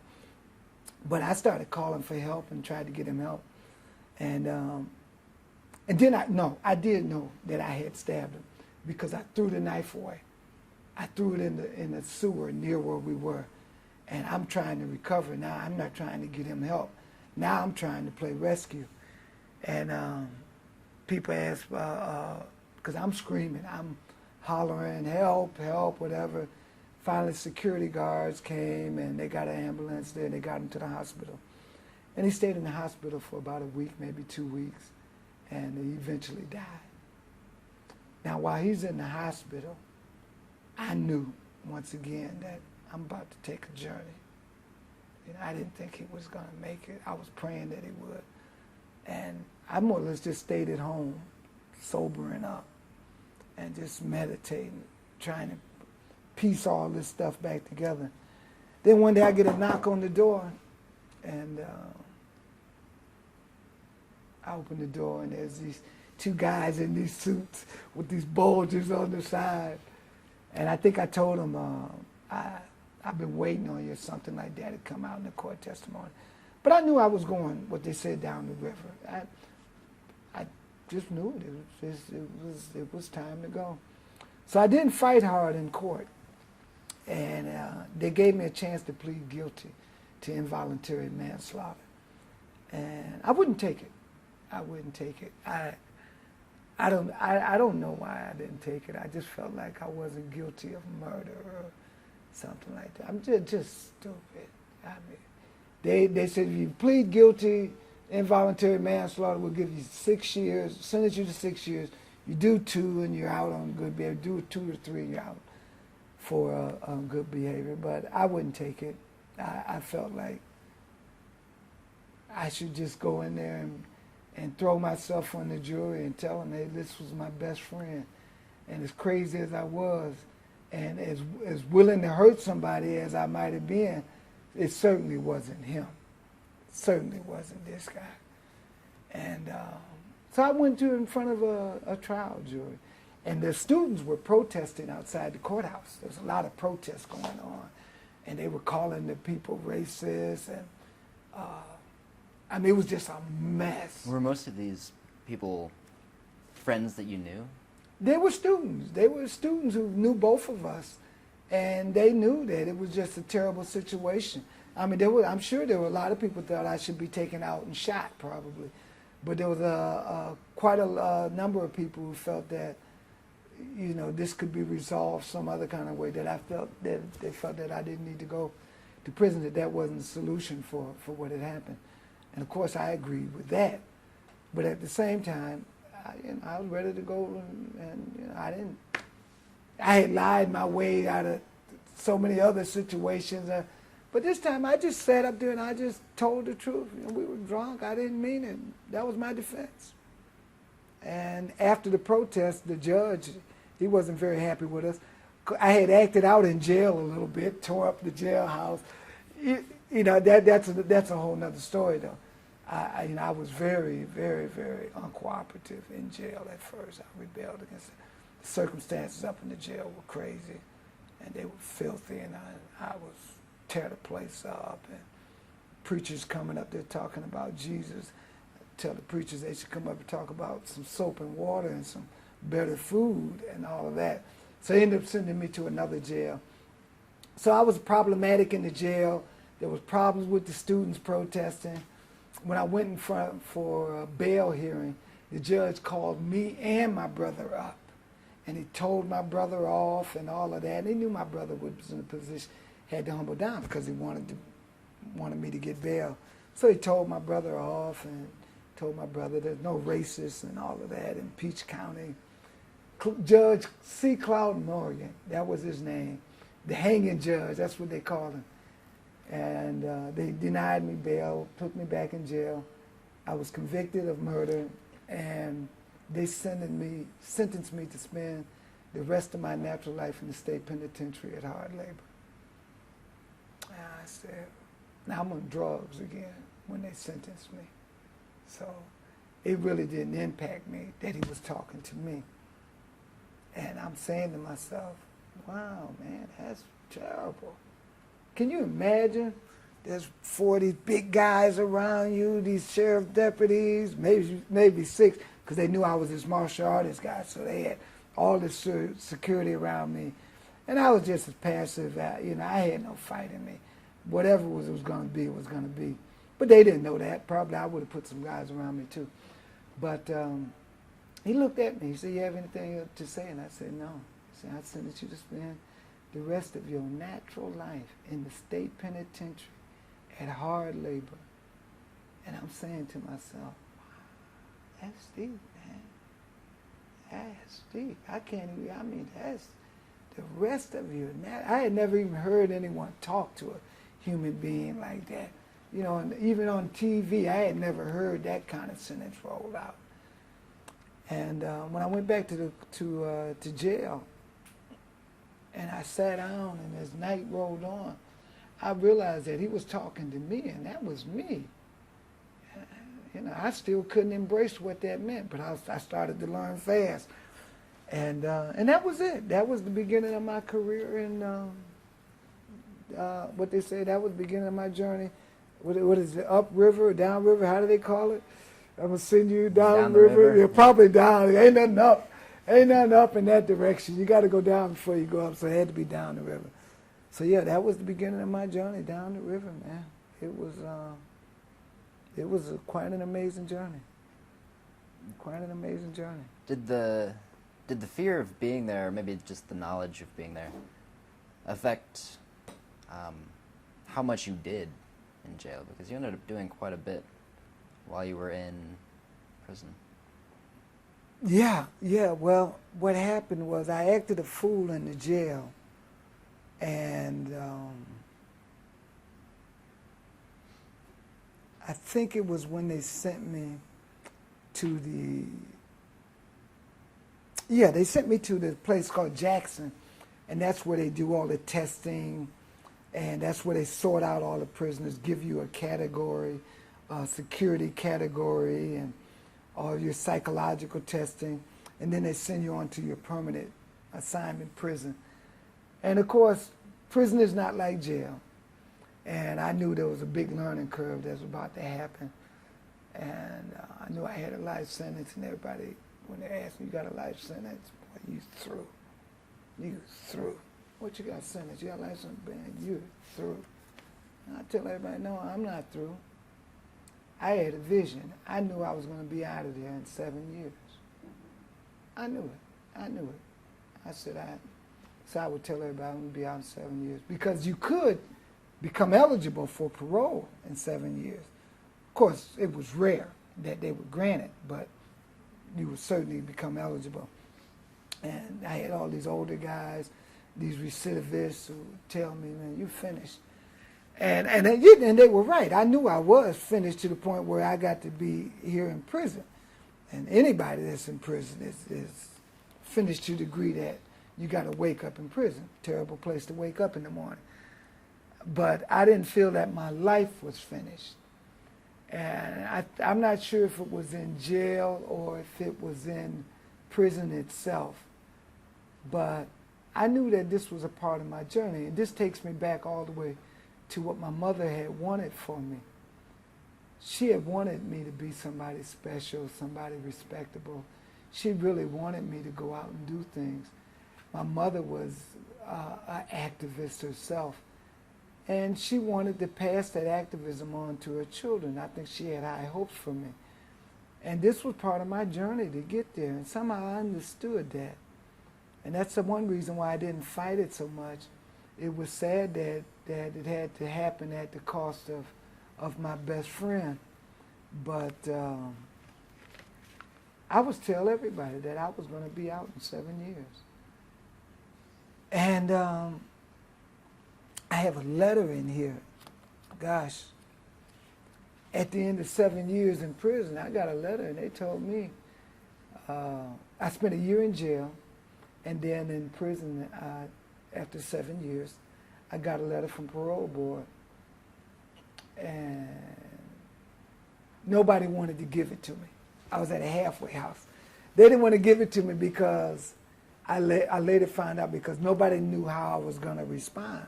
Because I'm this guy with this wonderful attitude, and I'm this boxer and all of that. And I'm telling everybody, I believe in God, and I had this vision, and I'm getting out of this place in 7 years. So a counselor who I knew from Fort Valley State College, she called me in her office, and she said, sit down. Okay, what's up? She said, listen, your letter's here from the parole board. It's been sitting around for a while. I found out about it. And nobody wants to give it to you because they don't know what you're going to do. I don't want this to come as no surprise to you. Here's the letter. So she gave me the letter, and I read it, and it said that I don't know where it is right now. I don't need it. But it said they weren't even going to consider me for another 3 years. This was 1985, I think it was. And they said, we'll talk to you again in 1988. Small paragraph. She said, so how you doing? I said, well, okay, I appreciate you sharing that with me. Because I didn't know how I would respond to that. I'm getting out in 7 years. And that's certainly what I've been saying is inconsistent with this letter. So she said, so, you hold your head up and you just keep on striving. At some point, they'll officially give you this letter. Okay. So I walked out of her office. I'm just cool. And I'm a cook at the halfway house. So I have a key to the kitchen. And I'm a trustee. So I can go in and out of the kitchen anytime I want. Her office wasn't far from the kitchen. So I opened the kitchen. I made sure no one was there. And closed the door and leaned on the door because I didn't want to be disturbed. And I fell to the floor, man, and I cried like a baby. What the heck? Like, what? Like, where you at, God? I thought we had... And also, what I had did while I was in prison, I finished every program that they had. Any type of self-help program. I said, I'm going to get out of this thing one way or another. Because I had heard stories that, you know, they said if you got a violent record, they could hold you. I didn't have a violent record, although I had been a lot of violence and all of that. But I didn't have a violent, you know, no type of violent criminal record. So I said, well, they can't keep me into that. And they can't keep me in because they said I wasn't rehabilitating myself. I had finished so many programs. I got a letter from the warden one day telling me to give someone else a chance. And he made me a trustee and put me out to just about hang out. So I said I had covered all of them. I got a prison record. I mean, it's this thick of achievement. And then I still get this letter. And then I had this vision that I would be out. I cried like a baby. I don't know how long I was there. And finally, when I guess I couldn't cry anymore, I cleaned myself off and walked out, locked the door, and went up to my room. And I'm scratching my head. What's going on? And I think it was 9 months later, I was out. I was out. I got another letter. A whole set of things went in motion. It's almost a story in itself. Because while I was at the at the halfway house, I was involved in so many activities. I was writing for our newspaper there. I was interviewing state representatives, judges, and everybody that I would interview on the outside of the prison or the halfway house, they would interview me afterwards. And I got invited to go to churches. So I was participating. I was volunteering. And so after this letter happened, everybody sort of kicked in and started helping me, telling the parole board, that, you know, you guys need to rethink that. And one of the parole members adopted me, and she started calling me her son. And she arranged for the head of the prison system to come and visit me. Now, I didn't know she was doing this. I had interviewed her for our newspaper. And, of course, after I interviewed her, she interviewed me. And I didn't know the interest that she had taken in me.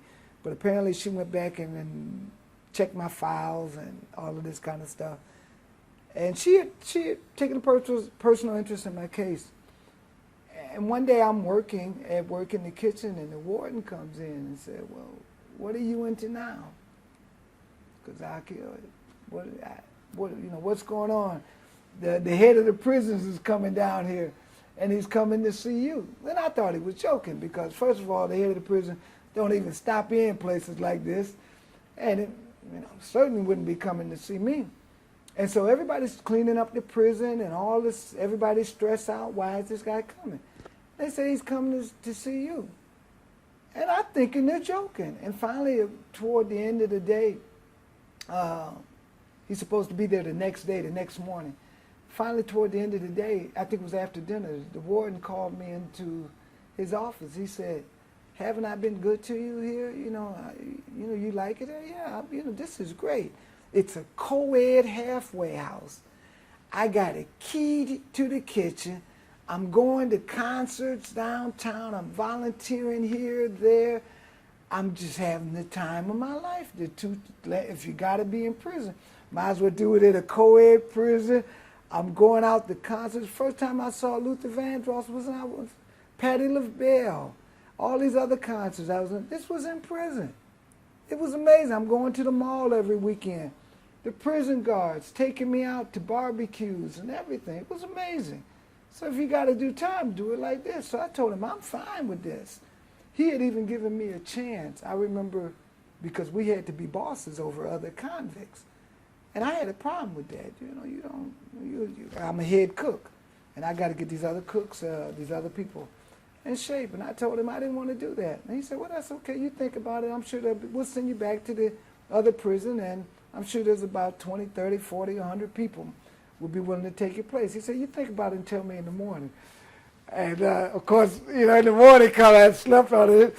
He said, you still wanna go back? I said, no, I'm all right. He said, I thought so. So anyway, I'm in his office and I told him, I'm fine. What's going on? He said, David Evans is coming here, and he's coming specifically to see you. And then it dawns on me that they're not joking, that this guy, the head of the commission of prisoners, is coming to this little halfway house to see me. I told him I had no idea where this was coming from. None whatsoever. He said, are you sure? I said, listen, he thought maybe I had filed a complaint. I said, listen, as man of my word, you know me. I have no idea. He said, well, okay. He said, well, but be ready. Get dressed up and everything, because he'll be here to see you first thing in the morning. So now I can't even sleep. What's going on? This guy's coming here to see me. Head of the prison. So sure enough, here he comes. 9 or 10 o'clock in the morning. They got everything's cleaned up and all of that. He don't have no time to waste. Come in, he shook some hands. We went to we went down to the warden, escorted us to his office, let us use his office. He sat me down, he closed the door, and he spent about the first 20 minutes explaining how busy he was, how tight his schedule was. He told me about all the prisons, and he took his time. There's so many prisons there. He made it clear he doesn't have time to visit them all. Certainly doesn't even have time to call all the. He's painting this picture for me, how special this is, this moment is. And he just went on and on and on, because he wants it to sink into me. And then he told me, he said, I'm here because somebody that I really respect asked me to come and see you. And it was the parole board lady, Betty Hutchinson. So I'm in awe. This lady has adopted me and asked the prison commissioner, told him that he needs to meet me, that this guy is somebody you might want to meet. So he said he told me all that because he wanted to impress upon me the fact don't waste this opportunity. So I told him I appreciate all that, and he said, so how can I help you? So I told him, I said, I want to get out of prison. He said, why? And we started talking, and then he started asking me questions, and I saw that he had, really done his homework on me. And that just sort of woke me up, and I said, I just started pleading, with this guy. Just tell him, listen, I made a mistake and whatever. And we had a conversation, and he told me, there's no time limit.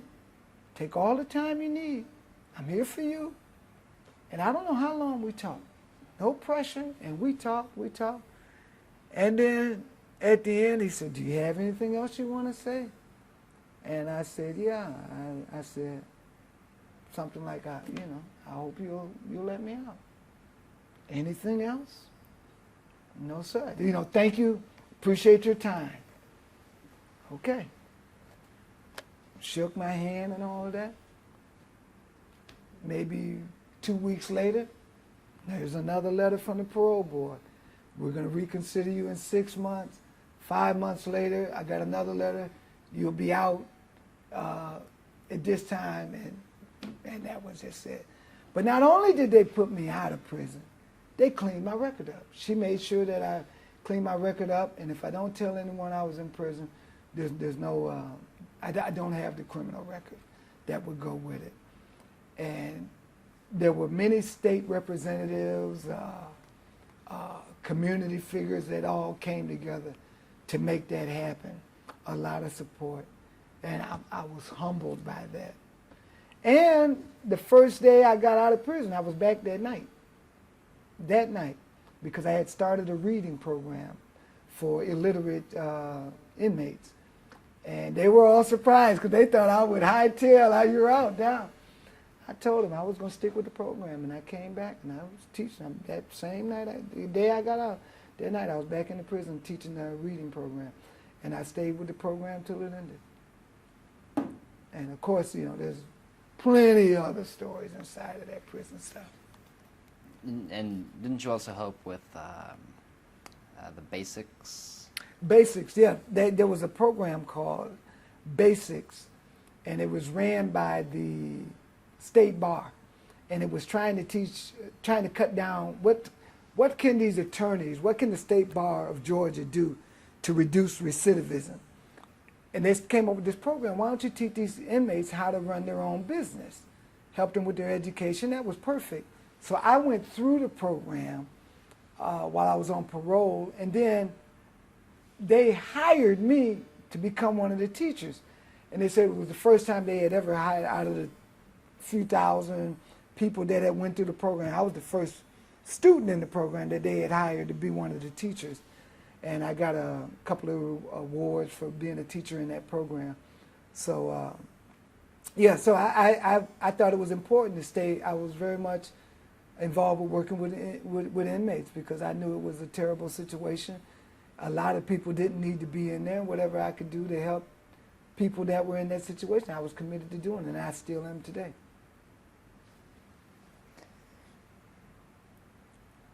A big part of your identity now is the fact that you're Jewish, you're religious. Did you make that transition in prison, or did you? Actually, no. Probably, yeah. I would say yeah. I didn't make the transition toward heading to Israel in prison.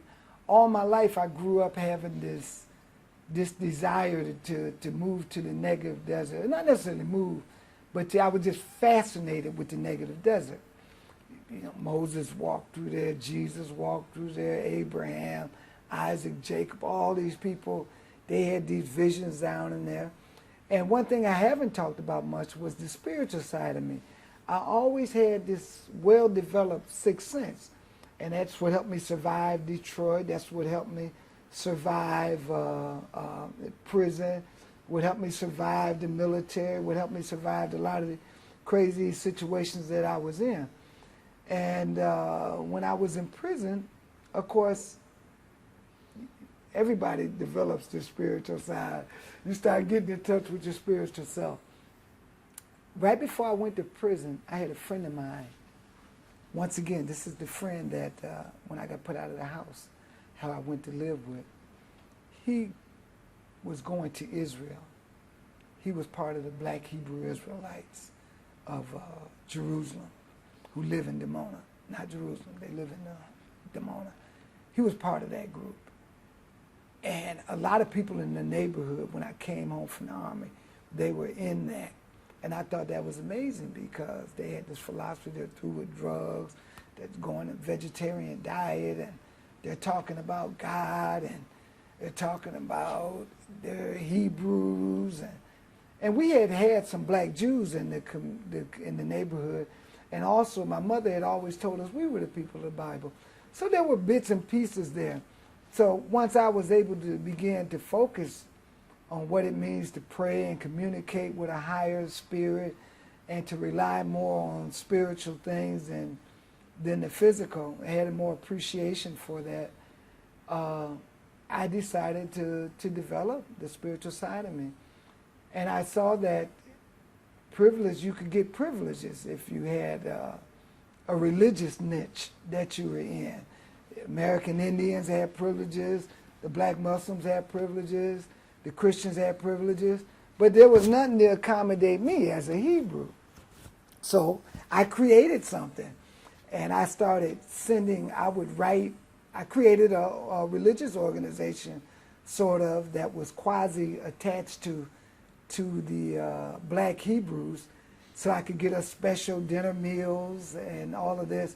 And I would write up the newspaper for us, and I would mail it out, and it would be typed in, and they would mail it back into us in printed form and that sort of thing. And we took Hebrew names, and I started writing to the black Hebrews, and I got a letter from one of their princes, one of their big leaders, Nasik Shaliach, and he was writing me and telling me helping me with my spiritual development. And my friend had given me this book to read, Black Hebrew Israelites from America to the Promised Land. And of course I read that book, which was real powerful. So that's when I wanted to get in, start developing my Hebrew roots. And so yeah, that's where that began. And the Black Hebrews sent some people to visit me, and that's where I got my name, Hazakyah. And I really appreciate it. And from the day I got that name, I kept it, and I use it to this day. That's me. That was my name, and it is my name, very much me. God is my strength, or Yah is my strength. And I love that name, and I grew into it, and it grew on me, and we were already intersected. So, but when I got out of prison, I knew that it was not enough to be Hebrew, and also I knew that there was a wider world, which was Judaism. So I started searching around for a synagogue to be involved in. The problem with that, though, was being black, you're not welcome in a lot of synagogues. You go in the synagogue, they look at you like you got two heads. You know, can I help you? Maybe you want to use the bathroom or something. It's down the hallway. Use it and get out. You know, no, I want to study and be a part, because I thought it was important. I wanted to embrace everything that was associated with Hebrew, Israel, Judaism. That's me now. This is my world. So I got the Black Hebrews. I don't have a connection with the wider Jewish world. And I couldn't get that in prison. So I began to look and develop that once I got out of prison. And I finally found a synagogue where I was welcome. And when you go in these synagogues, you just get, you put your guard up. You're ready for all this racist stuff that's going to come. And one day I go in this guy's office, and I almost fell into his lap. I mean, he was just amazing. You didn't feel any of this negative energy coming from this guy. You just felt like you were in a different world talking to this man. Rabbi Alan Allman. And I sat down in the desk, and we just connected right away. And I told him my whole story, what was going on with me, my prison story and all that. Found me a home. And he guided me through everything. And at some point he left the synagogue, and I was taking private classes with him. But him and I, we're together even to this day. And he's an amazing man, big part of my life. Taught my children, still does when he can. So that, when I think of Judaism, I think of him. Out of all the negative experiences that I've had from my European Jewish brothers and sisters, I don't let that cloud. I think that he represents the ideal of what Judaism is. And I used to also attend a synagogue here at Ball State, and I was on the religious committee here. And I think this synagogue here represents what a synagogue should be. Most synagogues are either for reform or conservative or orthodox, this group, that group. Well, we only have one synagogue here in Muncie. So we all came together. Whatever Jewish clique you were in, excuse me, I hope I don't insult anybody, but whatever group you were in, you had to find, we had to find a way to accommodate each other. And we did it, and we did it well. And from my point of view, it was wonderful. We were pretty much a family. We had great times on the holy days. And I just really enjoyed being in the synagogue when I went there. I enjoyed what we did. It was really great. I enjoyed that.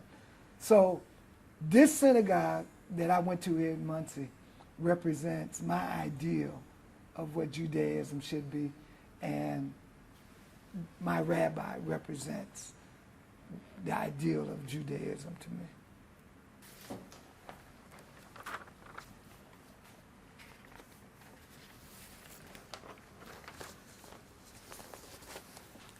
Okay, I want to start with your mother's genealogical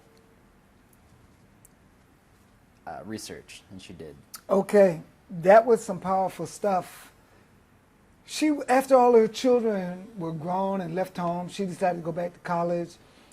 And at some point, she engaged in this project. This is, I guess, the time when Alex Haley was doing the Roots stuff. I don't know if you remember that, but African American people began searching their roots out. And at some point, she got caught up in that. I didn't know about it until way after the fact. I can't remember where I was at the time. But when I did make it back home, come to find out that she had this research.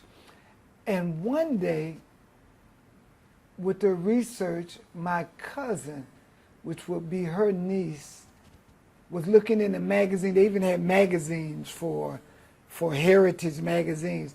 And one of my cousins was looking in the magazine. This is the way the story was relayed to me.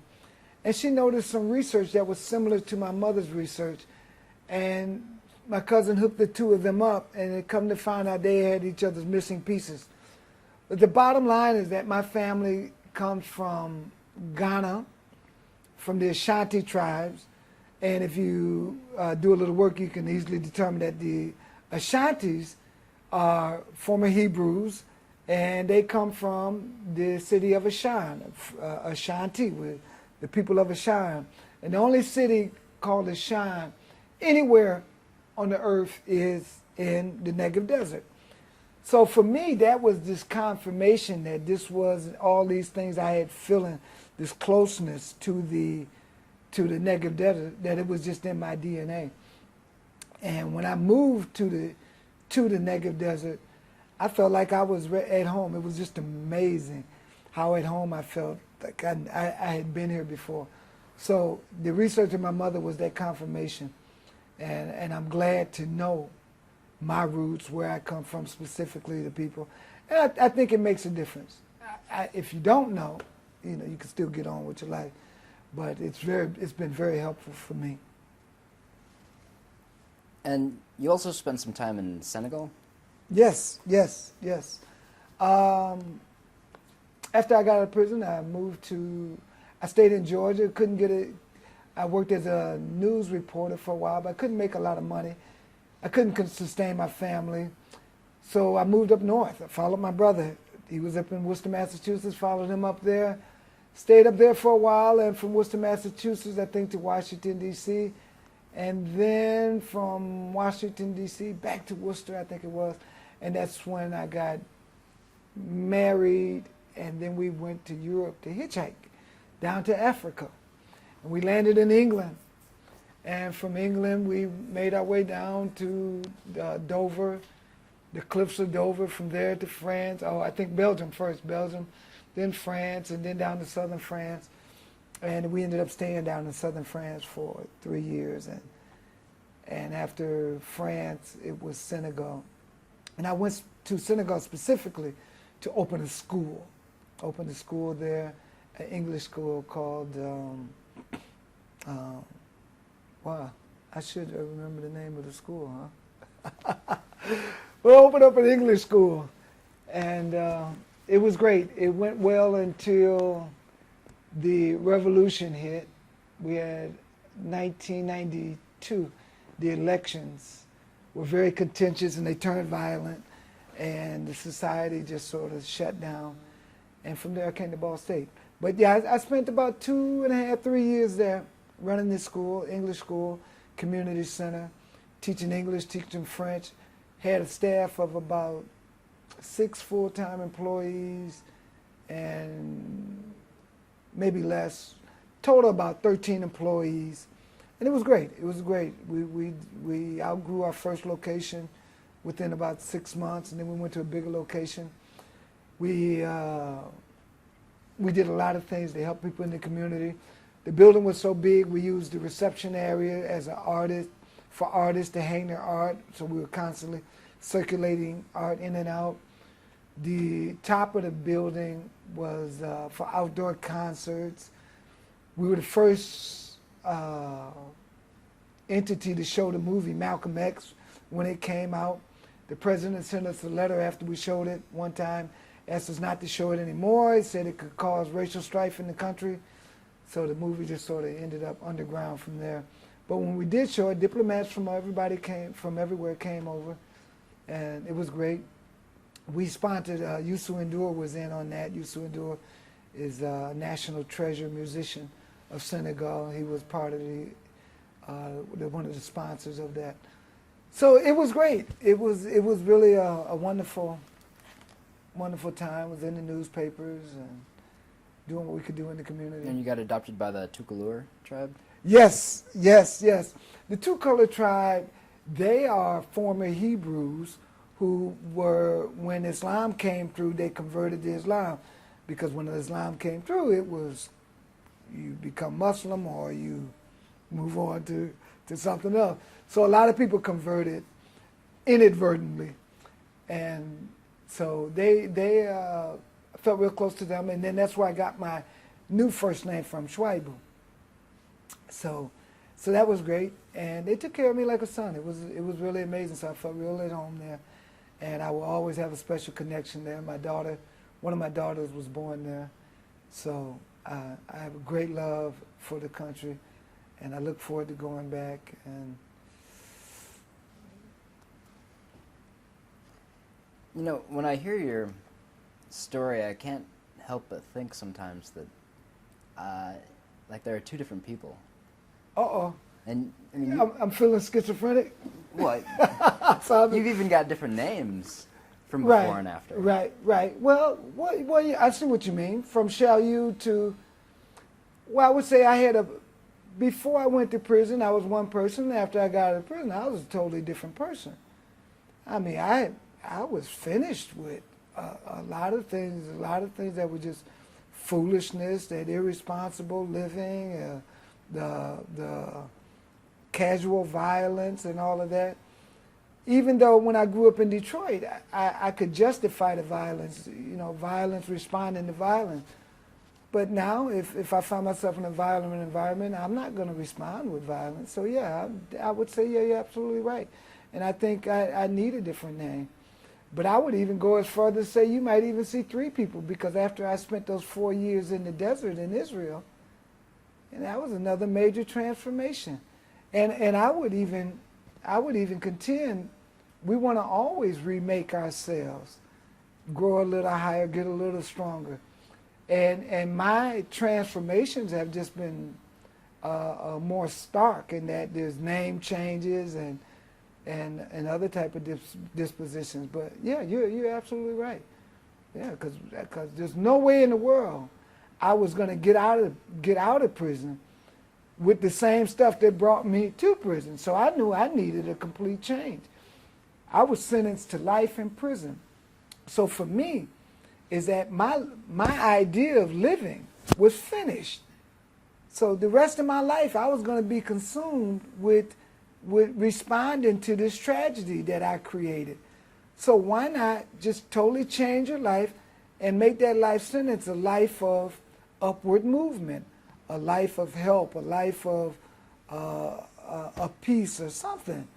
Because you're sentenced to life anyway. Your life will never be the same. You can never go back to doing what you were doing before. You can never go back to that. You're finished with that. So yeah, you want to create something new, something different. And I just marked mine with a name change. I thought it was appropriate. So yeah. Okay, so you leave Senegal and you head back up to, you ended up at Ball State, this Yes. location. Yes. What were you doing there, or here? Well, while I was in Senegal, I was also teaching at the university. I was teaching English, and it's important for me to always be involved in school, either as a student or as a teacher. So I was teaching English at the university, and when we had the hotly contested elections in '92, everything closed down. There was so much strife, so much violence. No one was getting paid at the university. School was shut down. My school was shut down. Nobody was spending any money because everything was in crisis. So I thought it would be a good time to make some plans once again for a future, because you see, something might not be happening. There might not be any promise of a stable future. So I made plans to bail out And one of the teachers at the university, at Sheikh Anta Diop University in Senegal, got his PhD from Ball State University. So when I started talking about going to another school, back to school for a master's, he suggested Ball State, and he really sold me on the place. And I signed up for Ball State, and I was accepted. And while I was in Senegal, I'd also met Dr. Naeem Akbar, who's a prominent African-American, the preeminent African-American psychologist down at University in Florida. It's the University of Florida, Florida State University, one of the schools down in Florida. And I invited him over to the center, and we talked, and I invited him to be one of the board members of the center. And when I finally decided to go to the school, he's one of the people that wrote one of my recommendations to get in school.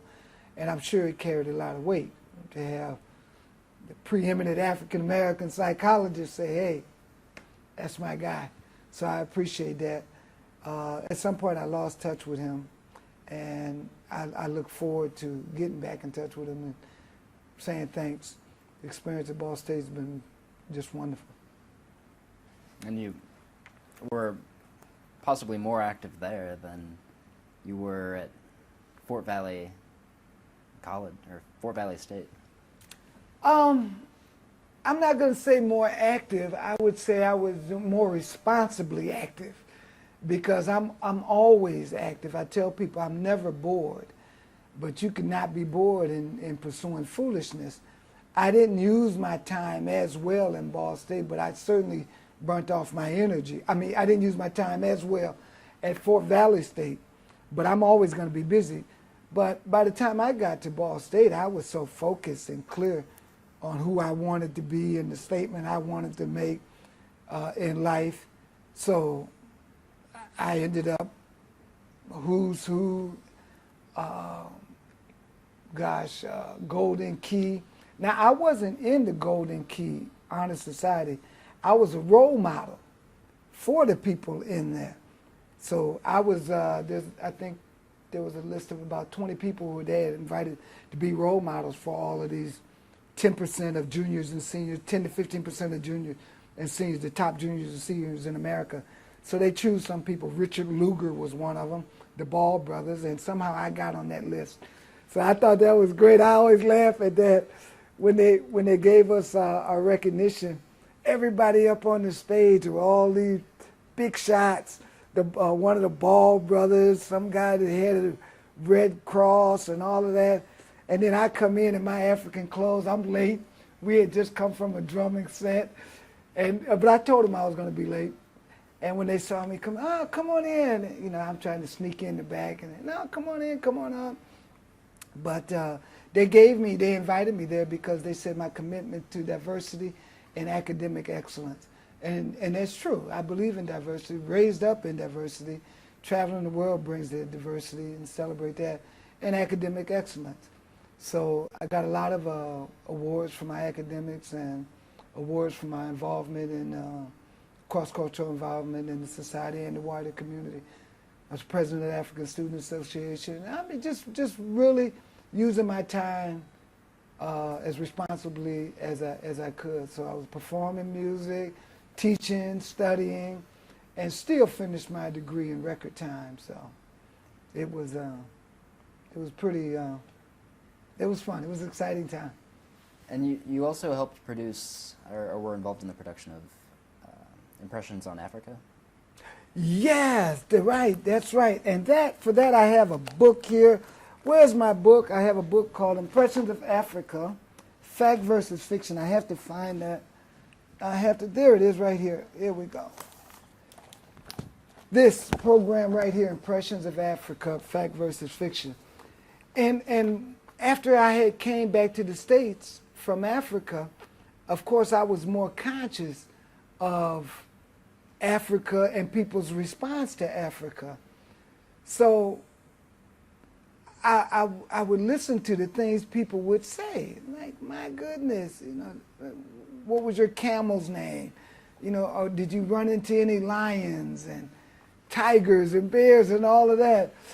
So I decided to stop trying to deal with everybody one-on-one.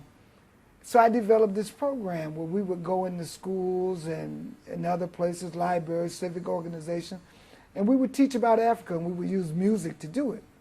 Because music is a great way to get people's attention, hold their attention, and to break the ice. And so the program developed before the book. As the program went on for 9 years in this area. We covered almost every school, grade school, high school, college, university around Muncie. Just really amazing. And after the program, people would ask us for information. So I developed a book, I think maybe 2 years or 3 years after the program got started. So it was a niche book. I got a lot of great reviews on the book from newspapers and everything. This was before the internet age. Wouldn't make sense now because you could just put someone on a link. But this was great. Impressions of Africa, Fact versus Fiction by me. And one of the fictions that we certainly dealt with was how Africa doesn't have the Saudi Peninsula. And anybody that does some casual research, you can go and find that the Saudi Peninsula, which includes Israel and all that, was always considered a part of Africa to a relatively modern time. With the digging of the Suez Canal, it became Africa stops there. That's the border of Africa. But with no Suez Canal, where would you drop your line? Where would you drop your line? So the Suez Canal played a big role in erasing in the robbery of my hometown from the rest of Africa. And so I'm working hard to put it back, because I'm definitely an African. I'm definitely from this area up here, and we're certainly black people. But now I'm not so welcome up in there, and people, they call this West Asia. They call it the Middle East. But if this is the Middle East, where's the Middle West, the Middle South, and all that stuff doesn't exist. So they're constantly trying to find a new name so that they can take it from. So you can see, for years now, I've been working to put my homeland back where it belongs. So this is the fact, and this is the fiction. This, I don't know. This is the Africa that I know. And it was well received. I collaborated with a lot of very bright people, cartographers, and what have you. So I'm happy with that, and there it is. But you can't buy this copy. And let me tell you how I got the copy of this book. It's just amazing. This says the MOI Library. I was in Israel, and I was at a library in Israel. And I didn't have any more copies of my book. And I'm just going through the books in Israel, and there's my book. I said, wow, that's wonderful. There's my book. And I slipped it in my shirt, and that's how I got my copy from him. So yes, I did revert back to some of my bad ways. But it was the only way I could get a copy of my book. They can have it back now. I'll probably take it back one day. So I confess. So what did you do after you graduated from Ball State? Oh gosh, I wandered around for a while. I was involved with the African Hebrew Israelites, and I went to Cleveland and started writing for newspapers again, wrote for a small newspaper up there, going back to school. I went to school at Cleveland State University, not really doing anything, being involved with the African Hebrew Israelites. I was just trying to find my way. And that was a very interesting time in my life, being involved with the African Hebrew Israelites in Cleveland. And there's a lot to be said there. There's a lot to be said there about all of that interaction. The African Hebrew Israelites right now, they're going through a major split.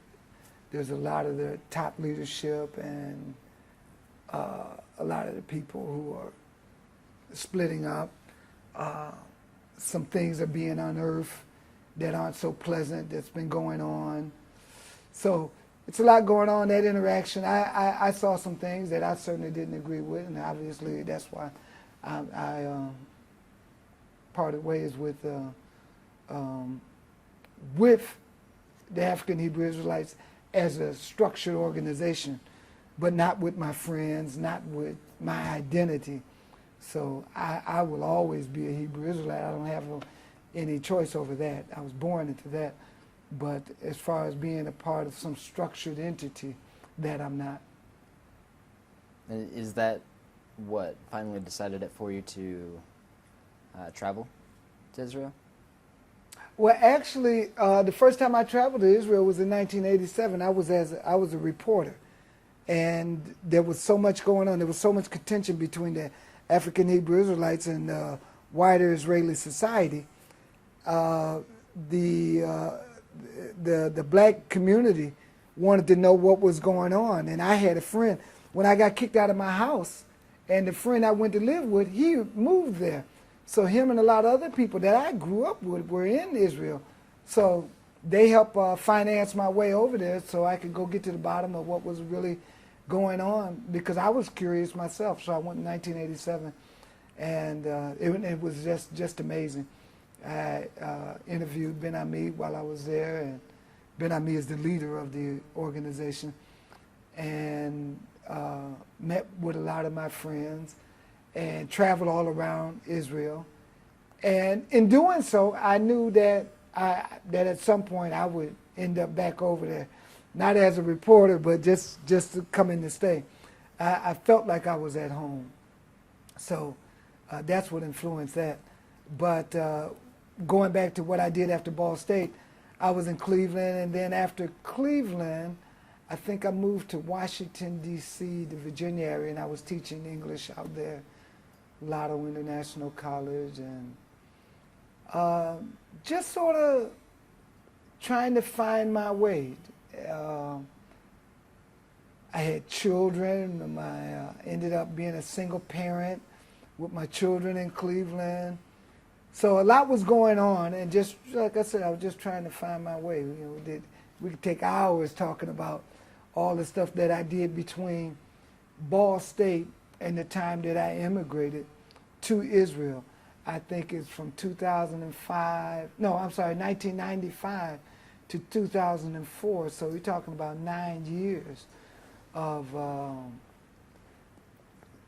I guess I wouldn't call it a lost period in my life, but it was sort of strange. I ended up losing my children in a custody fight. I found out that one of the mothers of my children ended up taking me to court without my knowing it, and ended up owing child support. So it was a really, really challenging time between there. And when I lost my children, my four youngest children, I was pretty much devastated and drained. So I needed to run to the desert. I was in a hurry to get to the desert to try to figure out what to do next with my life.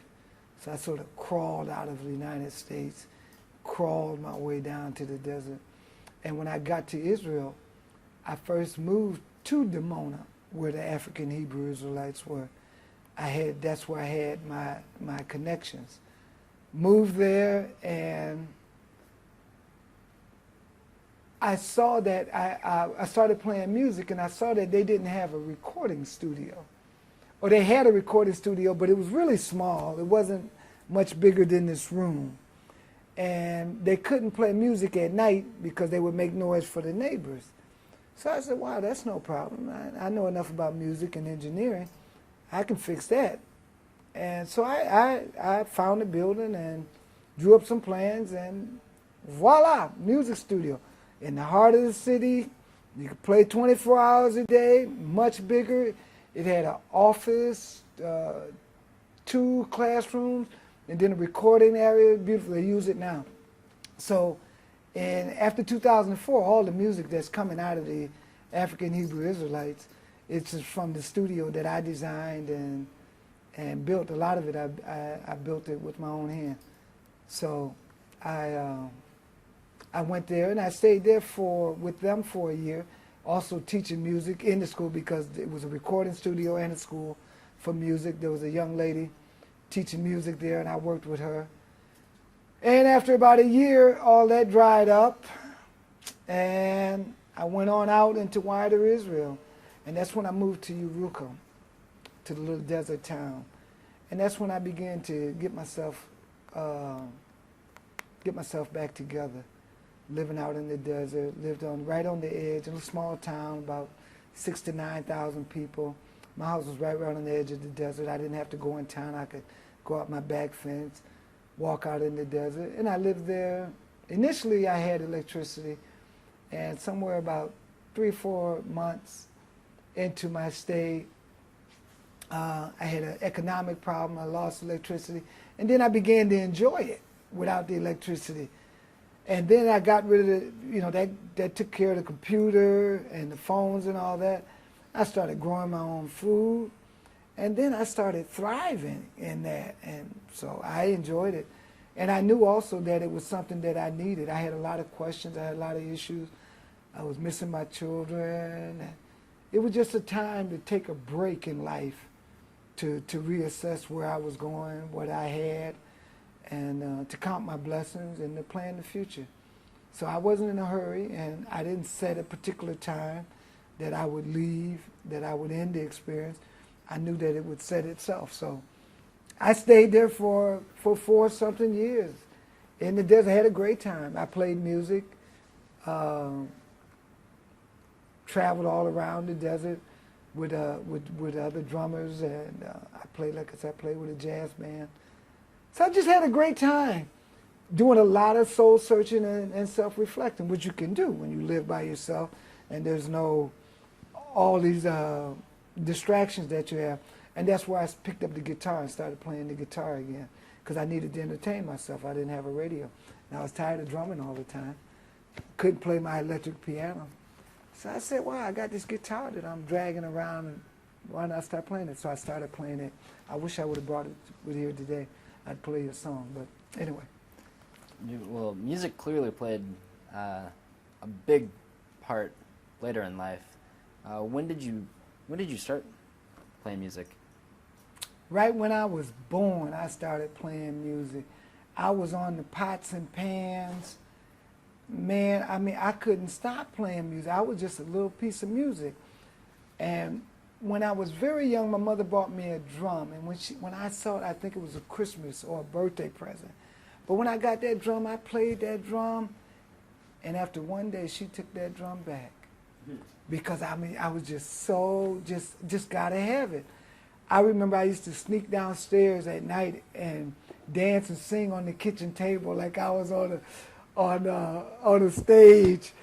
And in school, I would sing. I stopped singing when in Catholic school we had a singing contest, and they gave it to another guy. Now this guy was good; he was really good, but I felt as though I won. But I felt that they gave it to him because he was white and I was black, so I was really hurt by that. So I said, I'm gonna hold my voice. That's it. I'm through with singing. Yeah, that's it. So I really didn't start using my voice in music till later on. But I was always involved in music in my life, always.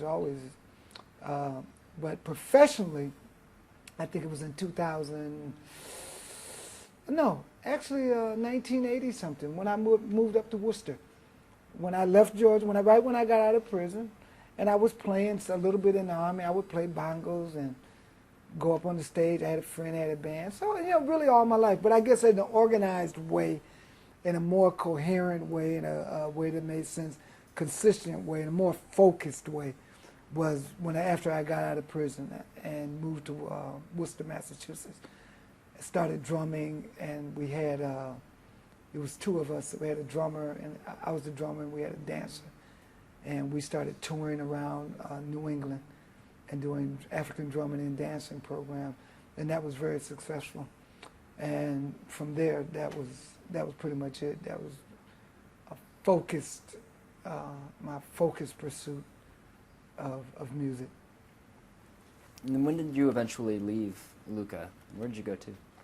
Well, after 4 years, I met this lady who was a like-minded person, and we ended up getting a place together in Mitzpe-Ramon, which is another desert town, and it's known for its crater. It has a crater like a Grand Canyon-like place, and I stayed there for about 2 years, and we had a house together, and Played music down there, of course. Taught at high school, taught guitar, teaching guitar at the high school and teaching English at the high school, and enjoying the desert living. So went there. There were, both in Yerukum and in Mizpeh Ramon, I earned a reputation as a peacemaker because I saw there was a lot of strife from time to time, and I would get involved in that. And I loved that, having that reputation, because you could get a reputation as a lot of different things. So I ended up with that reputation there. After Mizpeh Ramon, I think it was the Gaza War started right near, and that was one of the things that sparked me to leave Mizpeh Ramon, the Gaza War, the last Gaza War, Operation Cast led. And you could hear the planes taking off. I was sitting down one Shabbat, one Saturday, and I heard a jet take off, then another one, and another one, and another one. So, oh, boy, what's going on? And then about an hour later, on the internet, Israel strikes Gaza.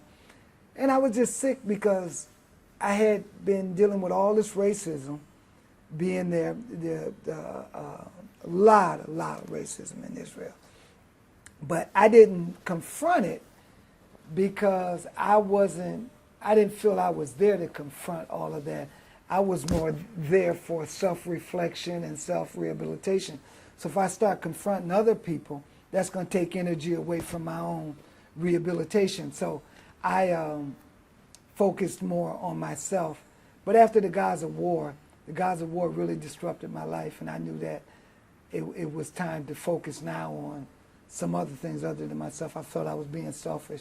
I knew that I believed I had the power to confront the state in a responsible way about some of its policies and practices. And I knew if I didn't do it, probably no one else would do it. And I felt it was for me to do. So I moved to Haifa, Israel. And that's when things started to change. Yep. That's when things started to change. Haifa has a curious reputation as being, well, especially in Masada Street. As an extremely artistic community, music, street art. Were you involved in any of that? You didn't start it, did you? Well, no. Actually, Haifa is Israel's third largest city. It's a port city. It's up north. It's not far from Lebanon. If you go high enough up on the hill, you can look over into Lebanon. And it has a reputation of being a city of cooperation where you have all these different religions living there together side by side. And Masada Street has always been a place for the artists. It was an informal artist community. So when early in my stay in Israel, I had went up to Haifa to do some work, and I told myself if I ever lived in a big city again, it would be Haifa. Up on a mountain, beautiful Mediterranean, beautiful greenery. There's wild animals in the city. Wild pigs run through the city. It's nothing to see people riding horses in the city. So for me, it was the perfect balance of urban and rural. It's also a high-tech center for Israel. So when I left Mizpeh Ramon, I was going to Haifa to make something happen. It's time to make something happen. It's time to pull my ink pen out, pull my drum out, my guitar out, and let's try to make something happen. And of course, I always use music and my ink pen to get people's attention and to bring change, as I did with this book. So I didn't know exactly what I would do, so I moved up there and I stayed with a friend. And I think for maybe about 6 months, I just sort of found my way around and that sort of thing, and jamming with friends. And finally, I got settled down and I found a place where I wanted to happen. And it was on Masada Street. A friend of mine was from Masada Street, and I asked her to take me for a tour on the street. And when she took me on the tour, I found this wonderful place called Zoom Club. And these clubs are very small, no more bigger than this room, but 2 stories, and with a little bar over here, and the rest of this is dance floor. And I went in there and I told them, I said, listen, I play music, and I want to start having jam sessions here. So I said, you know, you don't have to pay me nothing. You know, I'll make money off, you know, just something like that. We make an arrangement. So he said, fine, that's good. So we started. And in about 30 days, the place is packed, people coming out. It was just amazing. But the thing is, he wasn't making any money because people were coming out for the music, but they weren't buying drinks. And then his regular customers couldn't get in. So I think it was maybe about after 30 days, maybe even 2 months. He said, look, man, I love you, but you know, it's not helping him. But the jam session had got so big that people wanted to continue the jamming. So we got together, it pulled the street together in the street. We started having meetings, like, where can we go and do this jam session stuff? So we decided to have it on the street, and we would do it. We would move 1 week at this club, this week at this club, and we would circulate around the street and to the different various places. And so that became the thing, and people started coming from all around to participate in those jam sessions. And then there was an art gallery that we used to have on Friday nights and Saturday nights. We would have parties there. And this thing just blew up. It blew up to the point where I think it was one summer, I can't remember the date, don't ask me to remember the date, but the summer I was there, we got labeled the heart of the city, Masada Street. People were coming all over to jam with me, and it was just a wonderful time. And the revolution was kicking off, the Arab Spring, so everything intensified, and I wanted to use music to make a statement, to make some type of political statement, not necessarily political, a social statement, how we can come together. If we could do it with music, you know, that's a start, but if we can come together and play music and dance together, man, we could come together and study together, we could come together and grow food, we could come together and make laws that make sense for everyone. We could do a lot. So I used the music, and we ended up, I started this organization called Winds of Change Productions. And that was it. So I started producing videos under that, and it was just a loose-knit organization of artists, and we would have concerts, events, art stuff for children, and traveling around and doing things, and all of that blew up. And it was great. So it was a very, very magical time in Haifa, and especially on Masada Street, with the music and the art community there. It was just one of the most amazing times. And yeah, I was all inside the middle of that. Absolutely. I was one of the driving forces in that. I mean, it just speaks for itself. Nobody was calling the place the heart of the city before I got there, and they ran into it after I left.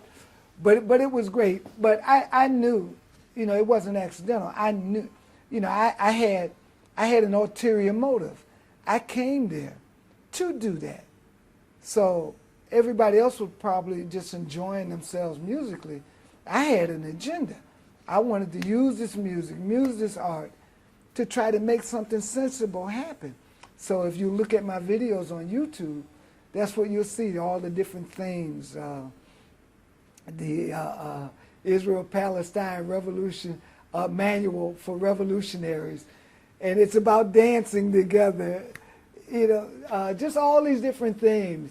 Brother Man in South Tel Aviv, using music from one of my old albums to tell the story of the African immigrants searching for freedom in South Tel Aviv. So just using music and using art to address issues and bring people together. And that's what my life is, and that's what I'm still doing today. And what is your impression of the social situation in Israel? Ooh. Before I started with the music, actually, no, I had started with the music, but there was a point where I was working at a high school. I won't mention the high school's name, but it's not hard to figure out. It's one of Israel's most prestigious high schools. And they fired me from my job. Well, they didn't fire me. They just didn't renew my contract. That's what it was. I was filling in for a lady who was pregnant, and they had promised me, oh, they were going to rehire you and all of this sort of thing. And they gave me all of these throwaway students to teach. So that's fine. You know, I know how to work with throwaway people. But in Israel, there's no real discipline in the schools, and the students are primarily prepared for serving in the military as opposed to being competent human beings. They aren't taught to embrace the wider culture. They're taught to look down on black people. They're taught to hate the Arabs, and it's just pathetic what I found inside the schools. It wasn't my first time teaching in the school, but in this school, this is the elite school, and I was just surprised that they would let that go on. So of course, me being me, I challenged it all, and some of the students complained. Some of the students respect me because I was black and I was a musician. They thought I would tap dance for them on the desk and all that sort of thing. Because they don't have no experience with black people. They don't have no respect. They're not taught to respect. If I tell my children or don't tell them anything about you and everything they see about you on television and radio is something negative, when my children encounter you, they're going to deal with you based upon the negative image that they have in their head. So they had this image. I'd walk down the hall and I thought my name was What's Up. I'm not What's Up. Call me by my name. You know, so I was bringing friction because you had to respect me if you wanted to deal with me, and they wanted to deal with me because I was fun and I was good and I could show them. So some of the students bought into it. Some of them complained, and anytime you have a student complain, you know, can't have that. And basically what they really wanted me to do was babysit those students. They didn't want me to teach those students. We just needed you. You babysit this class and keep your mouth shut and don't rock the boat, and we got it covered from here. But I'm a teacher, and I love teaching just like I love learning. And I'm going to teach these children. And I help the students take their grades up. But I created so much friction that was it. And I knew why they didn't rehire me. I knew that. So I was just totally fed up. And that's when I sat down to write this article right here, The Future of Israel. It's about 3 pages long. And I don't mention anyone's name. And all it is, it just provides a picture, a snapshot of what Israel is. One of the things I found out is that people don't, especially Americans, don't have a clue what their dollars are financing in Israel. And there's this standard line, if you talk about, if you criticize Israel, then you're anti-Semitic. So everybody is castrated. You don't speak out. If you speak out in Israel, the government will send some people to knock on your door, lock you up, harass you. So you don't find people speaking out. And then a lot of people that speak out don't know what they're talking about. They might be right that Israel is involved in wars and what have you, but they don't have enough inside credibility or enough inside access to look and really understand what's going on. And people believe that the primary conflict in Israel is Jewish Muslim or Israel Palestinian and all of that. And that's so confusing because you have Palestinian Israelis. You have Arab Israelis. You have Israelis from everywhere. So it's just so much confusion going on, so much going on. So I said, well, I know how to use an ink pen. So I wrote this article. And when I wrote it, I believed it was powerful.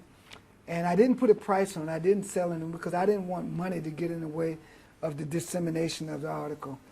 And I contacted maybe about 7 news organizations because being a media man, I knew how to send out a news article. And on January the 1st, I wrote it December 2010, I think it was. And yeah, December 2010. And on January the 1st, I go to the computer to look and see what's happening because I figure it's about time something. And I look, and there it was, the Muslim Brotherhood had published my article. I said, oh my goodness. You know, I said, wow. And then 5 days later, Middle East Online. And then on the 7th, Lebanon Wire. And then every day I would go to the internet. This thing is just going. And just here on this paper, I think I have about 300 links to this article where it was just, and it just started going on its own. And different editors, the Palestine Chronicle, that's the name of it, not Palestinian Chronicle. The Palestine Chronicle, they helped to disseminate the article. And every time I looked up, it was somewhere else here. And I said, wow. And it was right at the beginning of the Arab Spring. And I know it even had an impact in Israel. One of Israel's top reporters and one of Israel's more liberal newspaper, Haaretz, he made mention of my article, not directly, but he was writing an article. He said, here we are at the end of the year, and now that the truth about Israel is out. And he started going on. I knew, because I had sent him the article. He had read my article. It was clear. And Gideon Levy, he has been a voice for change in Israel, not to much avail. But the article just went everywhere. No one printed it. No one contacted me. And none of these editors contacted me.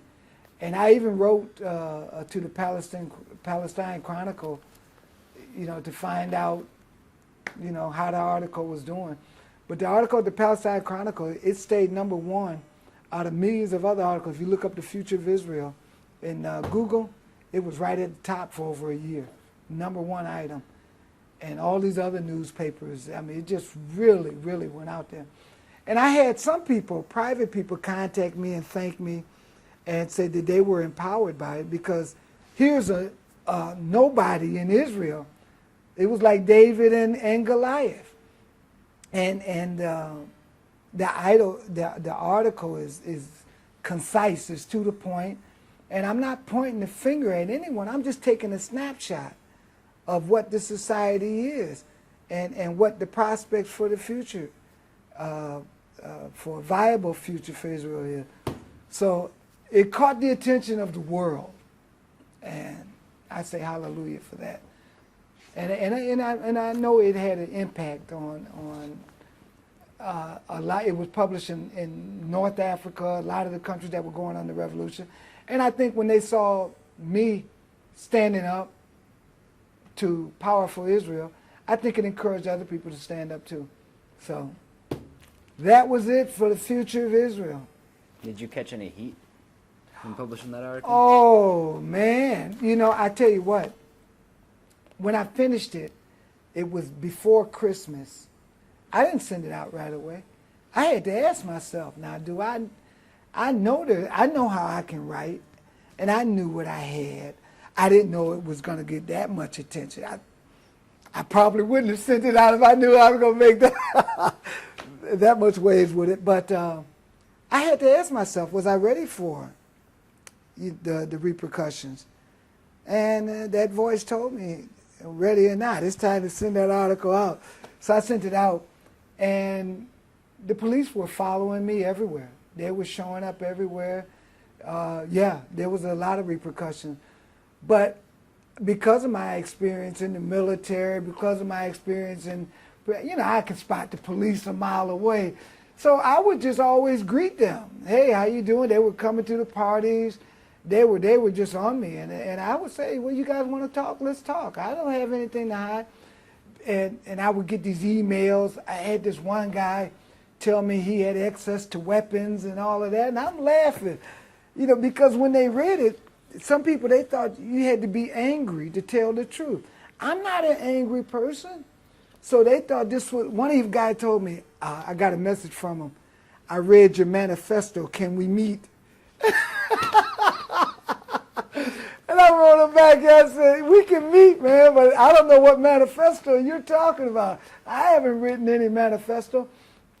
So I had all these offers for conspiracy and you know, like I said, there's one guy telling me he could get weapons and what are you going to do with that stuff? I don't use that. I'm not into that. So it was a complete misunderstanding. And most of the officers that I engaged, I became friends with. There's some people that I know that they're police, and I still stay in touch with them because everybody has to be embraced. They were doing their job. If I was a cop and they sent me this, I would come and do my job too.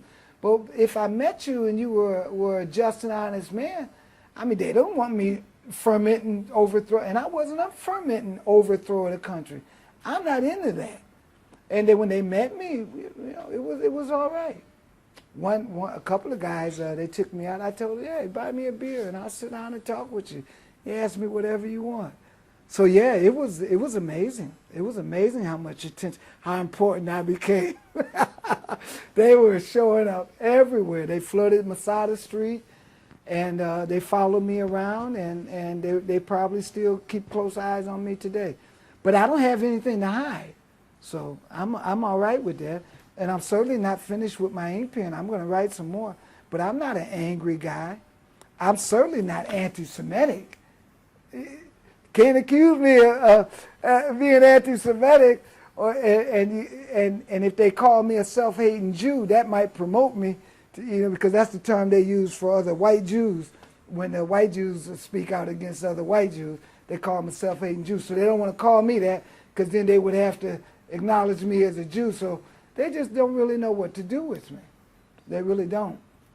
But I tell them what they can do with me is just embrace the truth of what I wrote, and let's begin to build a sensible society. The primary issue in Israel is not Arab and Jews. Most of the Jews in Israel are non-religious. They could care less about religion. They call themselves the secular Jews. So it's not about Israel's Jewish identity. The government is concerned about Israel's white identity, because the white people can't outpace all the non-white people in the birth rate. So they brought in the Russians. They bring in anybody. You could go there. You could go to Israel, and you'll be better received than me, someone working for the betterment of the country, someone who's worked, contributed to the society and the schools, someone who's entertained, someone who's just given his heart and soul to the country, but because of my color of my skin, doesn't mean anything. I'm Jewish. You don't have to be. You're white. I'd go to interviews, job interviews. I went to one job interview. No, it wasn't a job interview. It was a social service office. He said, do you work? I told him, yeah. I said, he said, where do you work? I told him I work in the school. So he said, what do you do, clean up? Couldn't be a teacher, you know. Couldn't be a teacher. I went to one restaurant in, it doesn't even matter the city. It was in the center of Israel near Tel Aviv. And they gave me, I went there to the bar, and they gave me a job application. Because they knew I couldn't be there to sit down and eat with all of these other, beautiful white people. They gave me a job. What's that? You must be coming looking for a job, you know? You go up and down the beaches of Israel. The black people are cleaning the toilets. They're cooking. They're doing all the job. They're washing the dishes. It's just amazing. You can go places. You can go and have dinner, and it'll be all the Jewish people. And because I'm Jewish, I get to sit at the table with all my good white Jewish brothers and sisters. And you have the Bedouins, the Arab community, they'll be sitting at a table by themselves. And I said, wow, this reminds me of the stuff that happened in America. Man, that's, that would be me. So many years ago, that would be me or my family sitting over there. And, I mean, ain't nobody rocking the boat. People glad they have a job. bring in the Ethiopian Jews, and they said, well, okay, we acknowledge the Ethiopian Jews, we rescue you, put them in trailers, and leave them in trailers, and just close, that's it. So the Ethiopian, just the community is just flush with poverty, flush with all kind of issues, don't recognize their marriages, don't recognize, just all this kind of stuff, you know. But they brought in the Ethiopians so the world could not accuse the white-dominated government of being racist. But all you have to do is go to be black. I could sit at parties and people call you nigger to your face. And then when you confront them, it's like, oh, it's nothing personal. That's just how we talk in Israel. Well, you need to find another way to talk, dude. Get another way to talk. I'm not going to be your coochie. I'm not going to be your nigger. Oh, come on, man. Don't take it personal. You know, we're not like that. We're not like that. So, you know, this very defensive approach, it's not me. It's not me. It's them. It's the way I was taught. And all that's true, too. But the bottom line, first thing, when you walk in that door, first thing everybody going to see is your skin color, and that's how they're going to respond. It doesn't matter about anything else. First, it's your skin color. So what was a typical day like for you in Haifa? Well, I really didn't have a typical day because being a musician and responding to the question would be different. When I was living in the desert, a typical day would be one thing. When I was in Mizpeh Ramon, the typical day would be one thing. And when I was on Masada Street, a typical day would be one thing.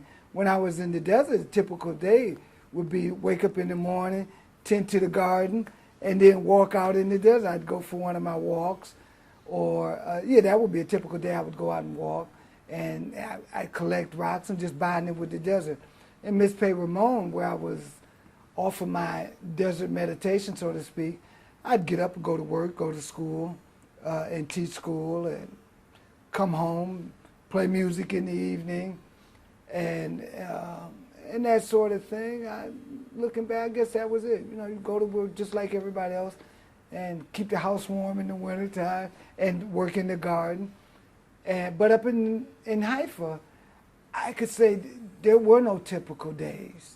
After the job was over at the school, there were no typical days. You get up and if you could get up, if you didn't stay out and party so hard the night before, you'd get up, go to Masada Street, or I'd work on a video project. But it was more responding to what was going on, and my life was more project oriented. Because if I saw that I had the right elements to work, like put a filming crew together to go down to South Tel Aviv, or to prepare for this show we got coming up, or to plan for this next event. So I didn't really have a typical day after my work at school was at the job at the school was over. It was just always busy. But there was music I was doing about. After I wrote this article, I started doing 2 shows a week, went up to 3, sometimes as many as 4 shows a week. So it was more or less just performing, recovering, and writing. I wrote a lot of other articles, not a lot of other, I wrote a few other articles. None of the other articles got as much traction as this one.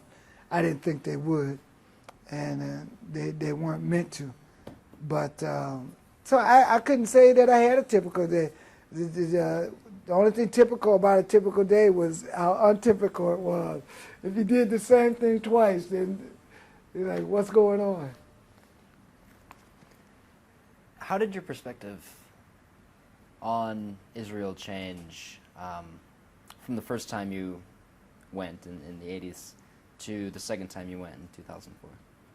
Well, actually, it wasn't the second time I went. When I immigrated, from '87 to when I immigrated, I went to Israel maybe a couple times, other times in between then. But definitely my vision changed because when I was in there at 87, I'm basically a tourist. And I'm hearing other people's stories. I'm hearing other people cry foul about the racism, but I'm not really seeing it. I'm not so much confronted with it because I'm a tourist. I don't have to go to any government offices for any services. I don't have to stand in line for anything. So I could hear other people's narrative of what was going on, but I really wasn't connected to it. It didn't take away from their narrative. I didn't think that they were lying, but I really couldn't put my finger on it. And then, of course, after I immigrated, even up to the time when I was in Dimona playing music and making the music studio and all of that, I was still living off my American lifestyle. But once I immigrated, and that was it, I changed that American passport for an Israeli passport, everything changed now because whatever income that I have, anything that I have is tied to the country. And then it's like the walls peeled back then. It's like, whoa, man, what is going on? Every government office you go into, you got to fight for your rights. You can go to the bank and you could be standing next in line. And the people, they'll take the other people around you. Excuse me, but because I grew up in Detroit with my mother and had already fought that fight, and I knew what all this stuff was, so it was like, oh man, not this again. We reliving all of this again. So I would speak up. Excuse me, you don't see me? Excuse me, ma'am, I'm next. Oh, okay, come on.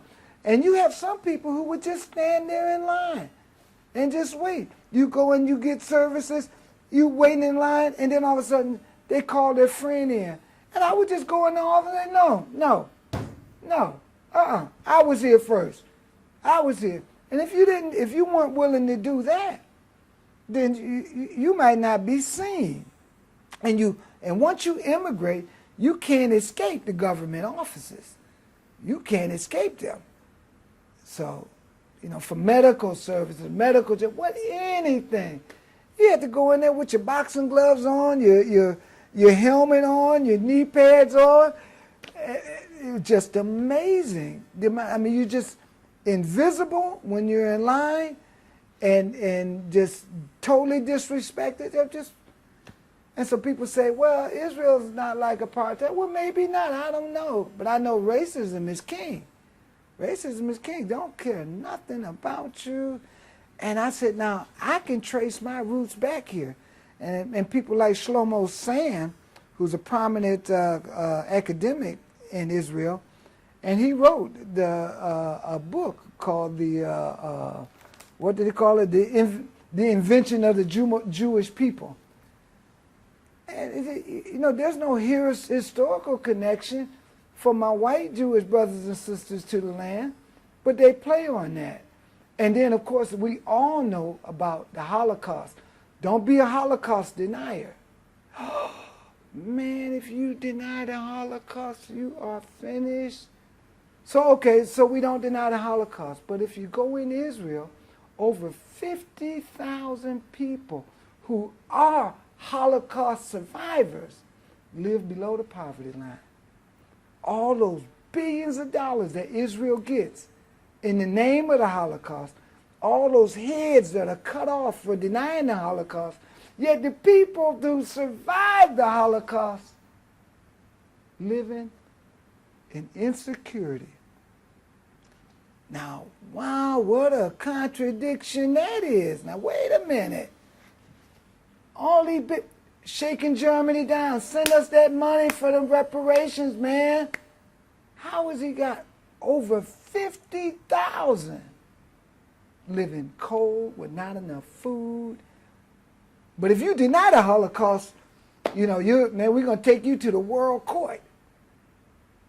But our own government, Israeli government, They don't deny the Holocaust. They just deny the Holocaust victims, their reparations. And I mean, who knows that though? Who knows that?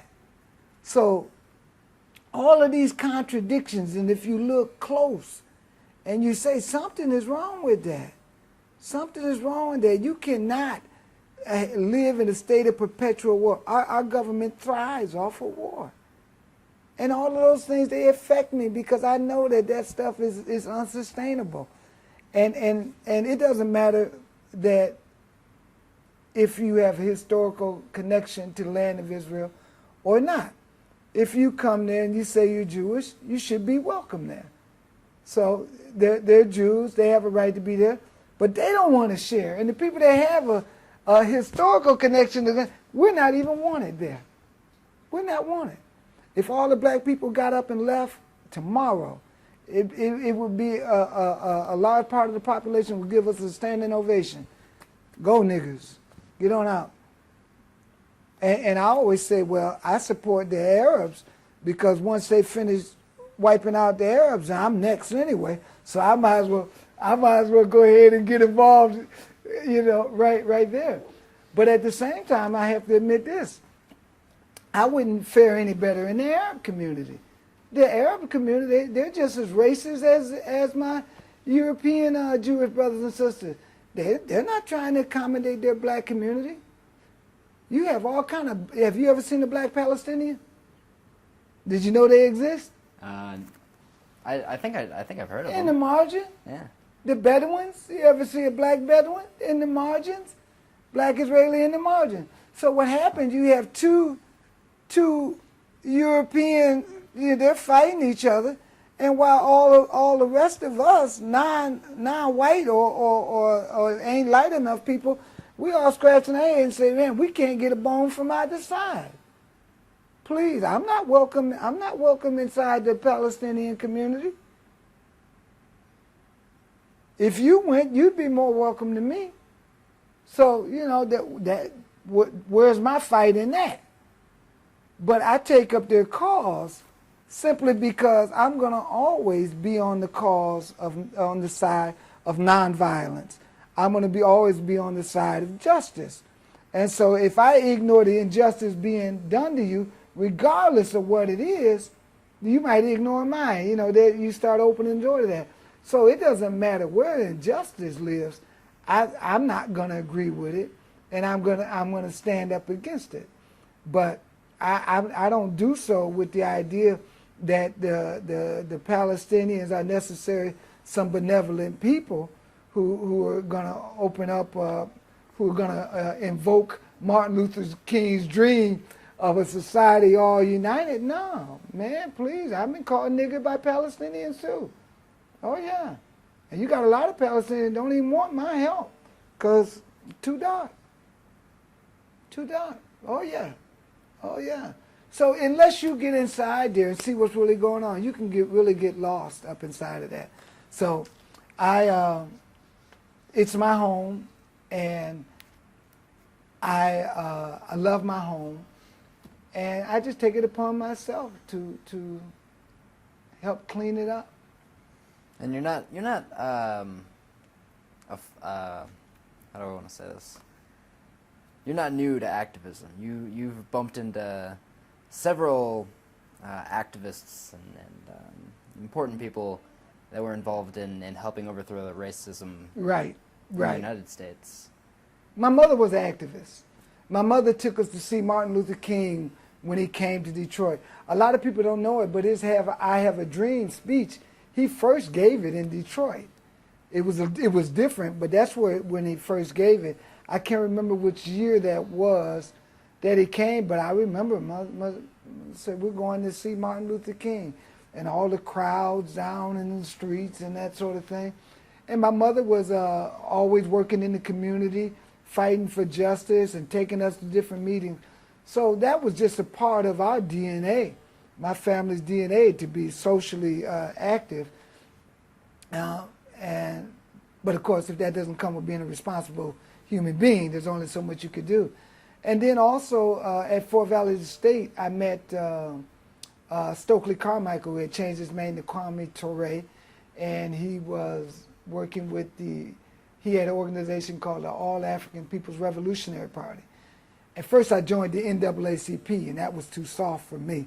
Yeah, that was, it's like, come on, man, we can do more. So I joined the All African People's Revolutionary Party, and I stayed in touch with him. And when we were in Africa, we communicated together.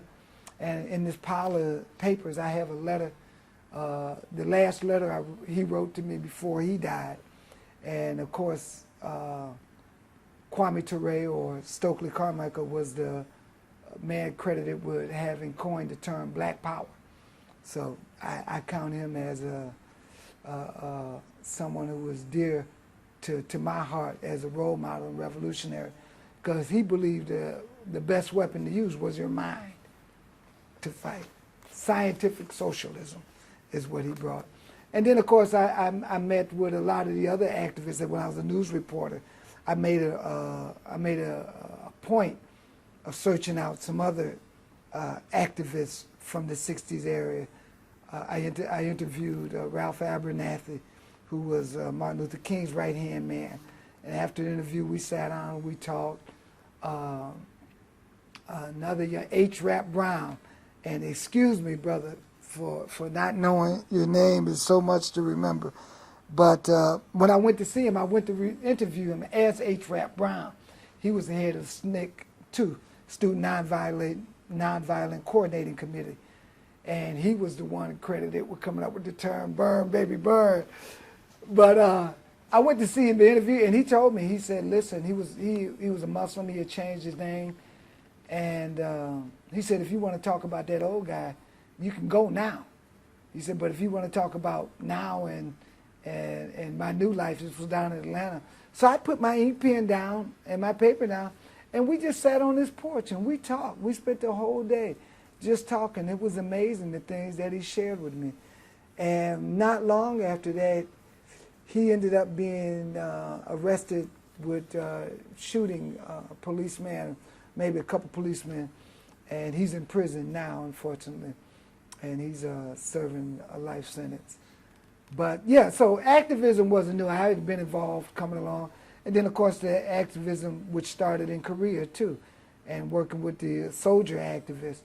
But I think now it's certainly in a more responsible and coordinated way. Mm-hmm.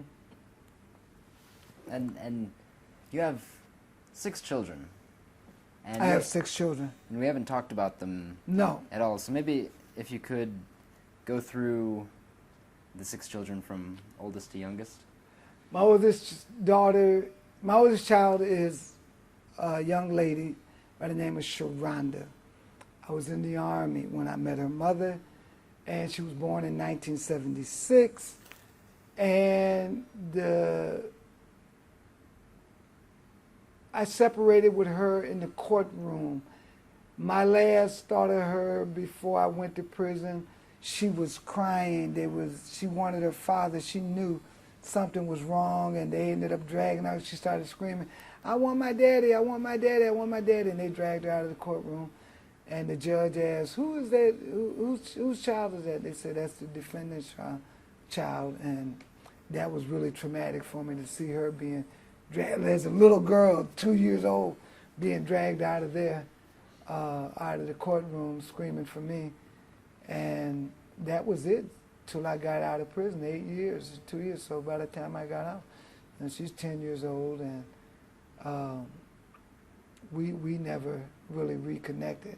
I reconnected with her, but she, love you, sweetie. I'll catch up with you. But after that was when I got out of prison. I got married to a young lady, and I had a child by her. And that marriage lasted maybe about 2 years. And after that, I met a woman that I married. There might have been a few people in between. And we stayed together for 10 years, and we had 4 children together. And that's the 6th. I lost, you know, the thing is when you're talking in current events and people are still alive, You know, you want to be respectful and that sort of thing. And I ended up being a single parent with the 4 children for about 2 years. And then Mom came back and we ended up in court fighting over the custody of the children. And she won. So when she won, they were sort of stripped away from my life. And that's part of what led me to the desert, because I was really beat up with the whole women thing, the whole children thing. Couldn't take it anymore. And one day I was in Mitzpe Ramon, and I got an email from my second oldest daughter. And she found me on the internet from when I was doing these performances with somebody out in the farm. And so she sent me an email, hey, where are you? Because I was totally, I didn't know where they were. For 8 years, I didn't know where my children were. So, except my oldest daughter, I knew where she was, but she's not so happy with me. I still, she loves me. There's no question about that, but we still have got a lot of work to do on that relationship. So anyway, she sent me an email, and ever since then, I've been back in touch with them, and now one of my daughters is living with me. I'm happy with that.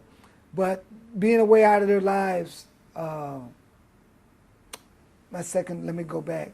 My oldest son, when his mother and I broke up, there was a lot of contention there. And she ended up going to court and getting custody of the child, and I wasn't aware of it.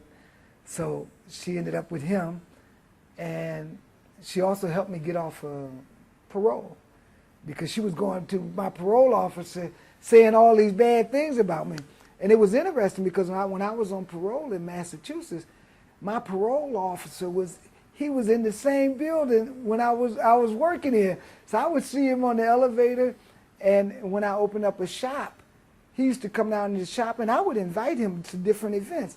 So the guy was very involved in my life. Plus, I'm in the newspaper a lot, so he knew what I was doing, and he could turn on the radio and hear me. So when he started going to see her she started going to see him about trying to get me back in prison, he came to me. And he said, listen, I don't know what's going on, but this lady's trying to get you locked up. He said, I see what you're doing in the community. He said, I'm going to take a chance on you. I'm going to do something that I have never done. You write a letter to the parole board saying you want to early release from parole, and I'll endorse it. And I said, cool. So I wrote a letter to parole board. He sent a letter with it. And he told me, he said, you should put some distance between you and her and let that settle down. And while that distance left, she was in the court. And so anyway, that ended up being a $250,000 issue. Yeah. So stay tuned for that one. That's still unfolding. So, but all of this, even a lot of times when women got mad at me, they would use my prison record on me. They would not my prison record, but the fact that I had been in prison. One woman, she said that I hadn't told her that I had been in prison. Any woman that I'm going to get married to, I'm going to tell her that. But a lot of people that I'm friends with, they don't even know I've been to prison. I mean, when you come up to someone, how do you start that conversation? Hey, how you doing? I served 8 years in prison for murder, but don't worry, it's off my record. Where'd everybody go? Yeah, you don't make friends that way. Yeah, you can't make friends that way. But if somebody, sometimes, there were friends who were streetwise, and you could share with them. But a lot of people, now let me tell you what happened. When I first got out of prison, I wore that business on my sleeve. I'd show up at a place, and I saw how they would make you run. I couldn't get a job. So I said, well, wait a minute, that's the wrong approach. I push that back up the sleeve. Don't wear it down here. And so it's not that I wasn't, but I had to, people just can't accommodate that. Here you go, you ever been convicted of a felony? Yes. Now explain that in the 2 or 3 lines that's on the paper. But it's off my record. Hey, it doesn't mean anything. And so how do you escape that? Well, you probably don't. It's been, I got out of prison in 1986. It was wiped off my record in maybe about 1988. And here it is, 2013. And when if you come up on an application, I'm looking to get an apartment downtown Muncie. And down at the bottom of that, have you ever been convicted of a felony? Well, I know they won't find it on my record. Now I'll say yes and give them the disc. They can watch the show. But you know, it's you never escape it. You can never escape that stigma. And so when you talk about rehabilitation, I mean, you know, how much opportunity is there really for rehabilitation? And God forbid somebody who might have been in prison for rape and turned their life around, who's going to accommodate them? I might even have a problem with that person, you know. But we call these places penitentiary, but when somebody comes out penitent, we still don't have no room to accommodate them. If we did, we would take that business off of there. But then again, I understand the need for it. I asked a lady in downtown Muncie, I said, do people actually say yes to that stuff? She said, no. I said, well, good. But I mean, you can never escape it. So that's that life sentence again that you got to always serve. But because of something I did, I can't blame anybody for that. Something I did. So I think it's unfortunate, but it was my decision to go out and drink, carry a knife, and all of that. So you pay the price. My prayer is that the price will one day be paid. But I heard the judge say, "You got a life sentence, guy. Spends the rest of your natural life." But it's not in the state penitentiary, but in the state of penitence. And that's what I do, and that's how I live my life. The rest of my natural life in the state of penitence.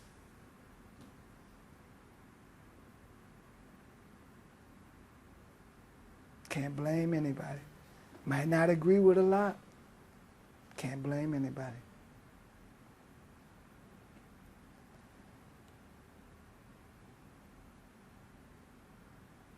I'm wondering about your children still.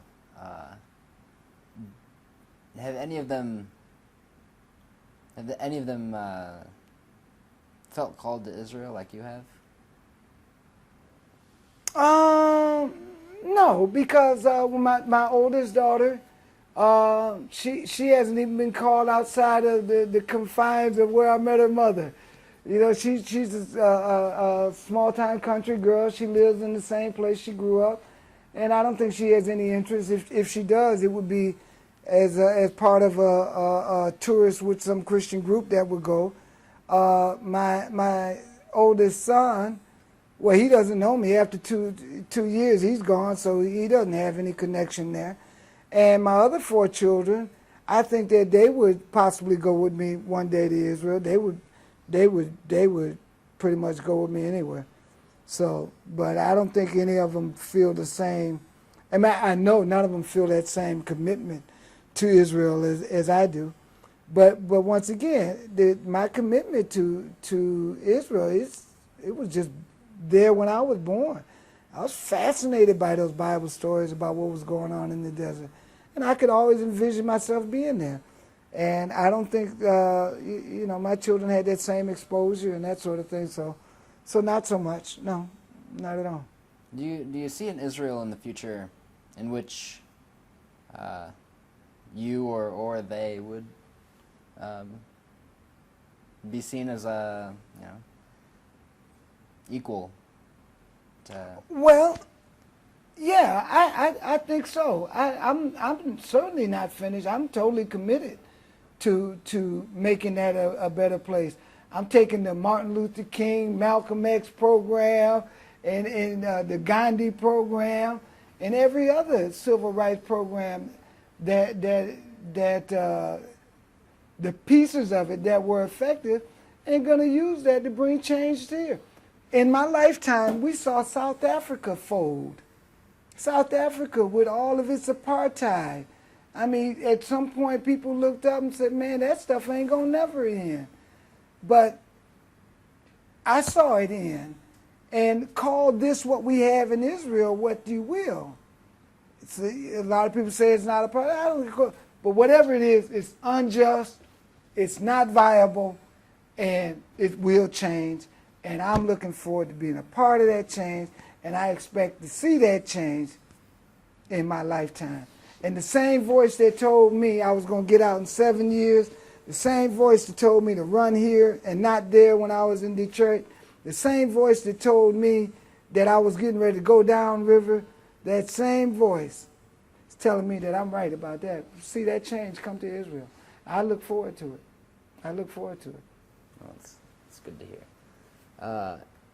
We're about to wrap up, but I was wondering if you had any final thoughts or anything that we didn't hit on that you definitely wanted to talk about. Yeah, I want to thank all of the people who did embrace me, who did give me opportunities, and knew the circumstances of my life, knew the details, the teachers in prison, people like Jimmy Samuel, people like, I don't know, maybe I shouldn't mention all their names, but there's a lot of people who embraced me and knew the details and opened doors for me. And without them, I wouldn't be here today. So I'd like to certainly, as a last word from me, is to thank all of those people, all of those wonderful people who knew the details of my life and gave me a chance. And for that, I'll be forever thankful.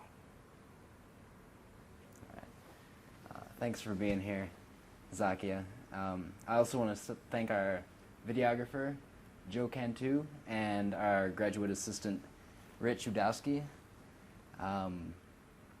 It's been a pleasure talking to you. It's been a pleasure. I thank you.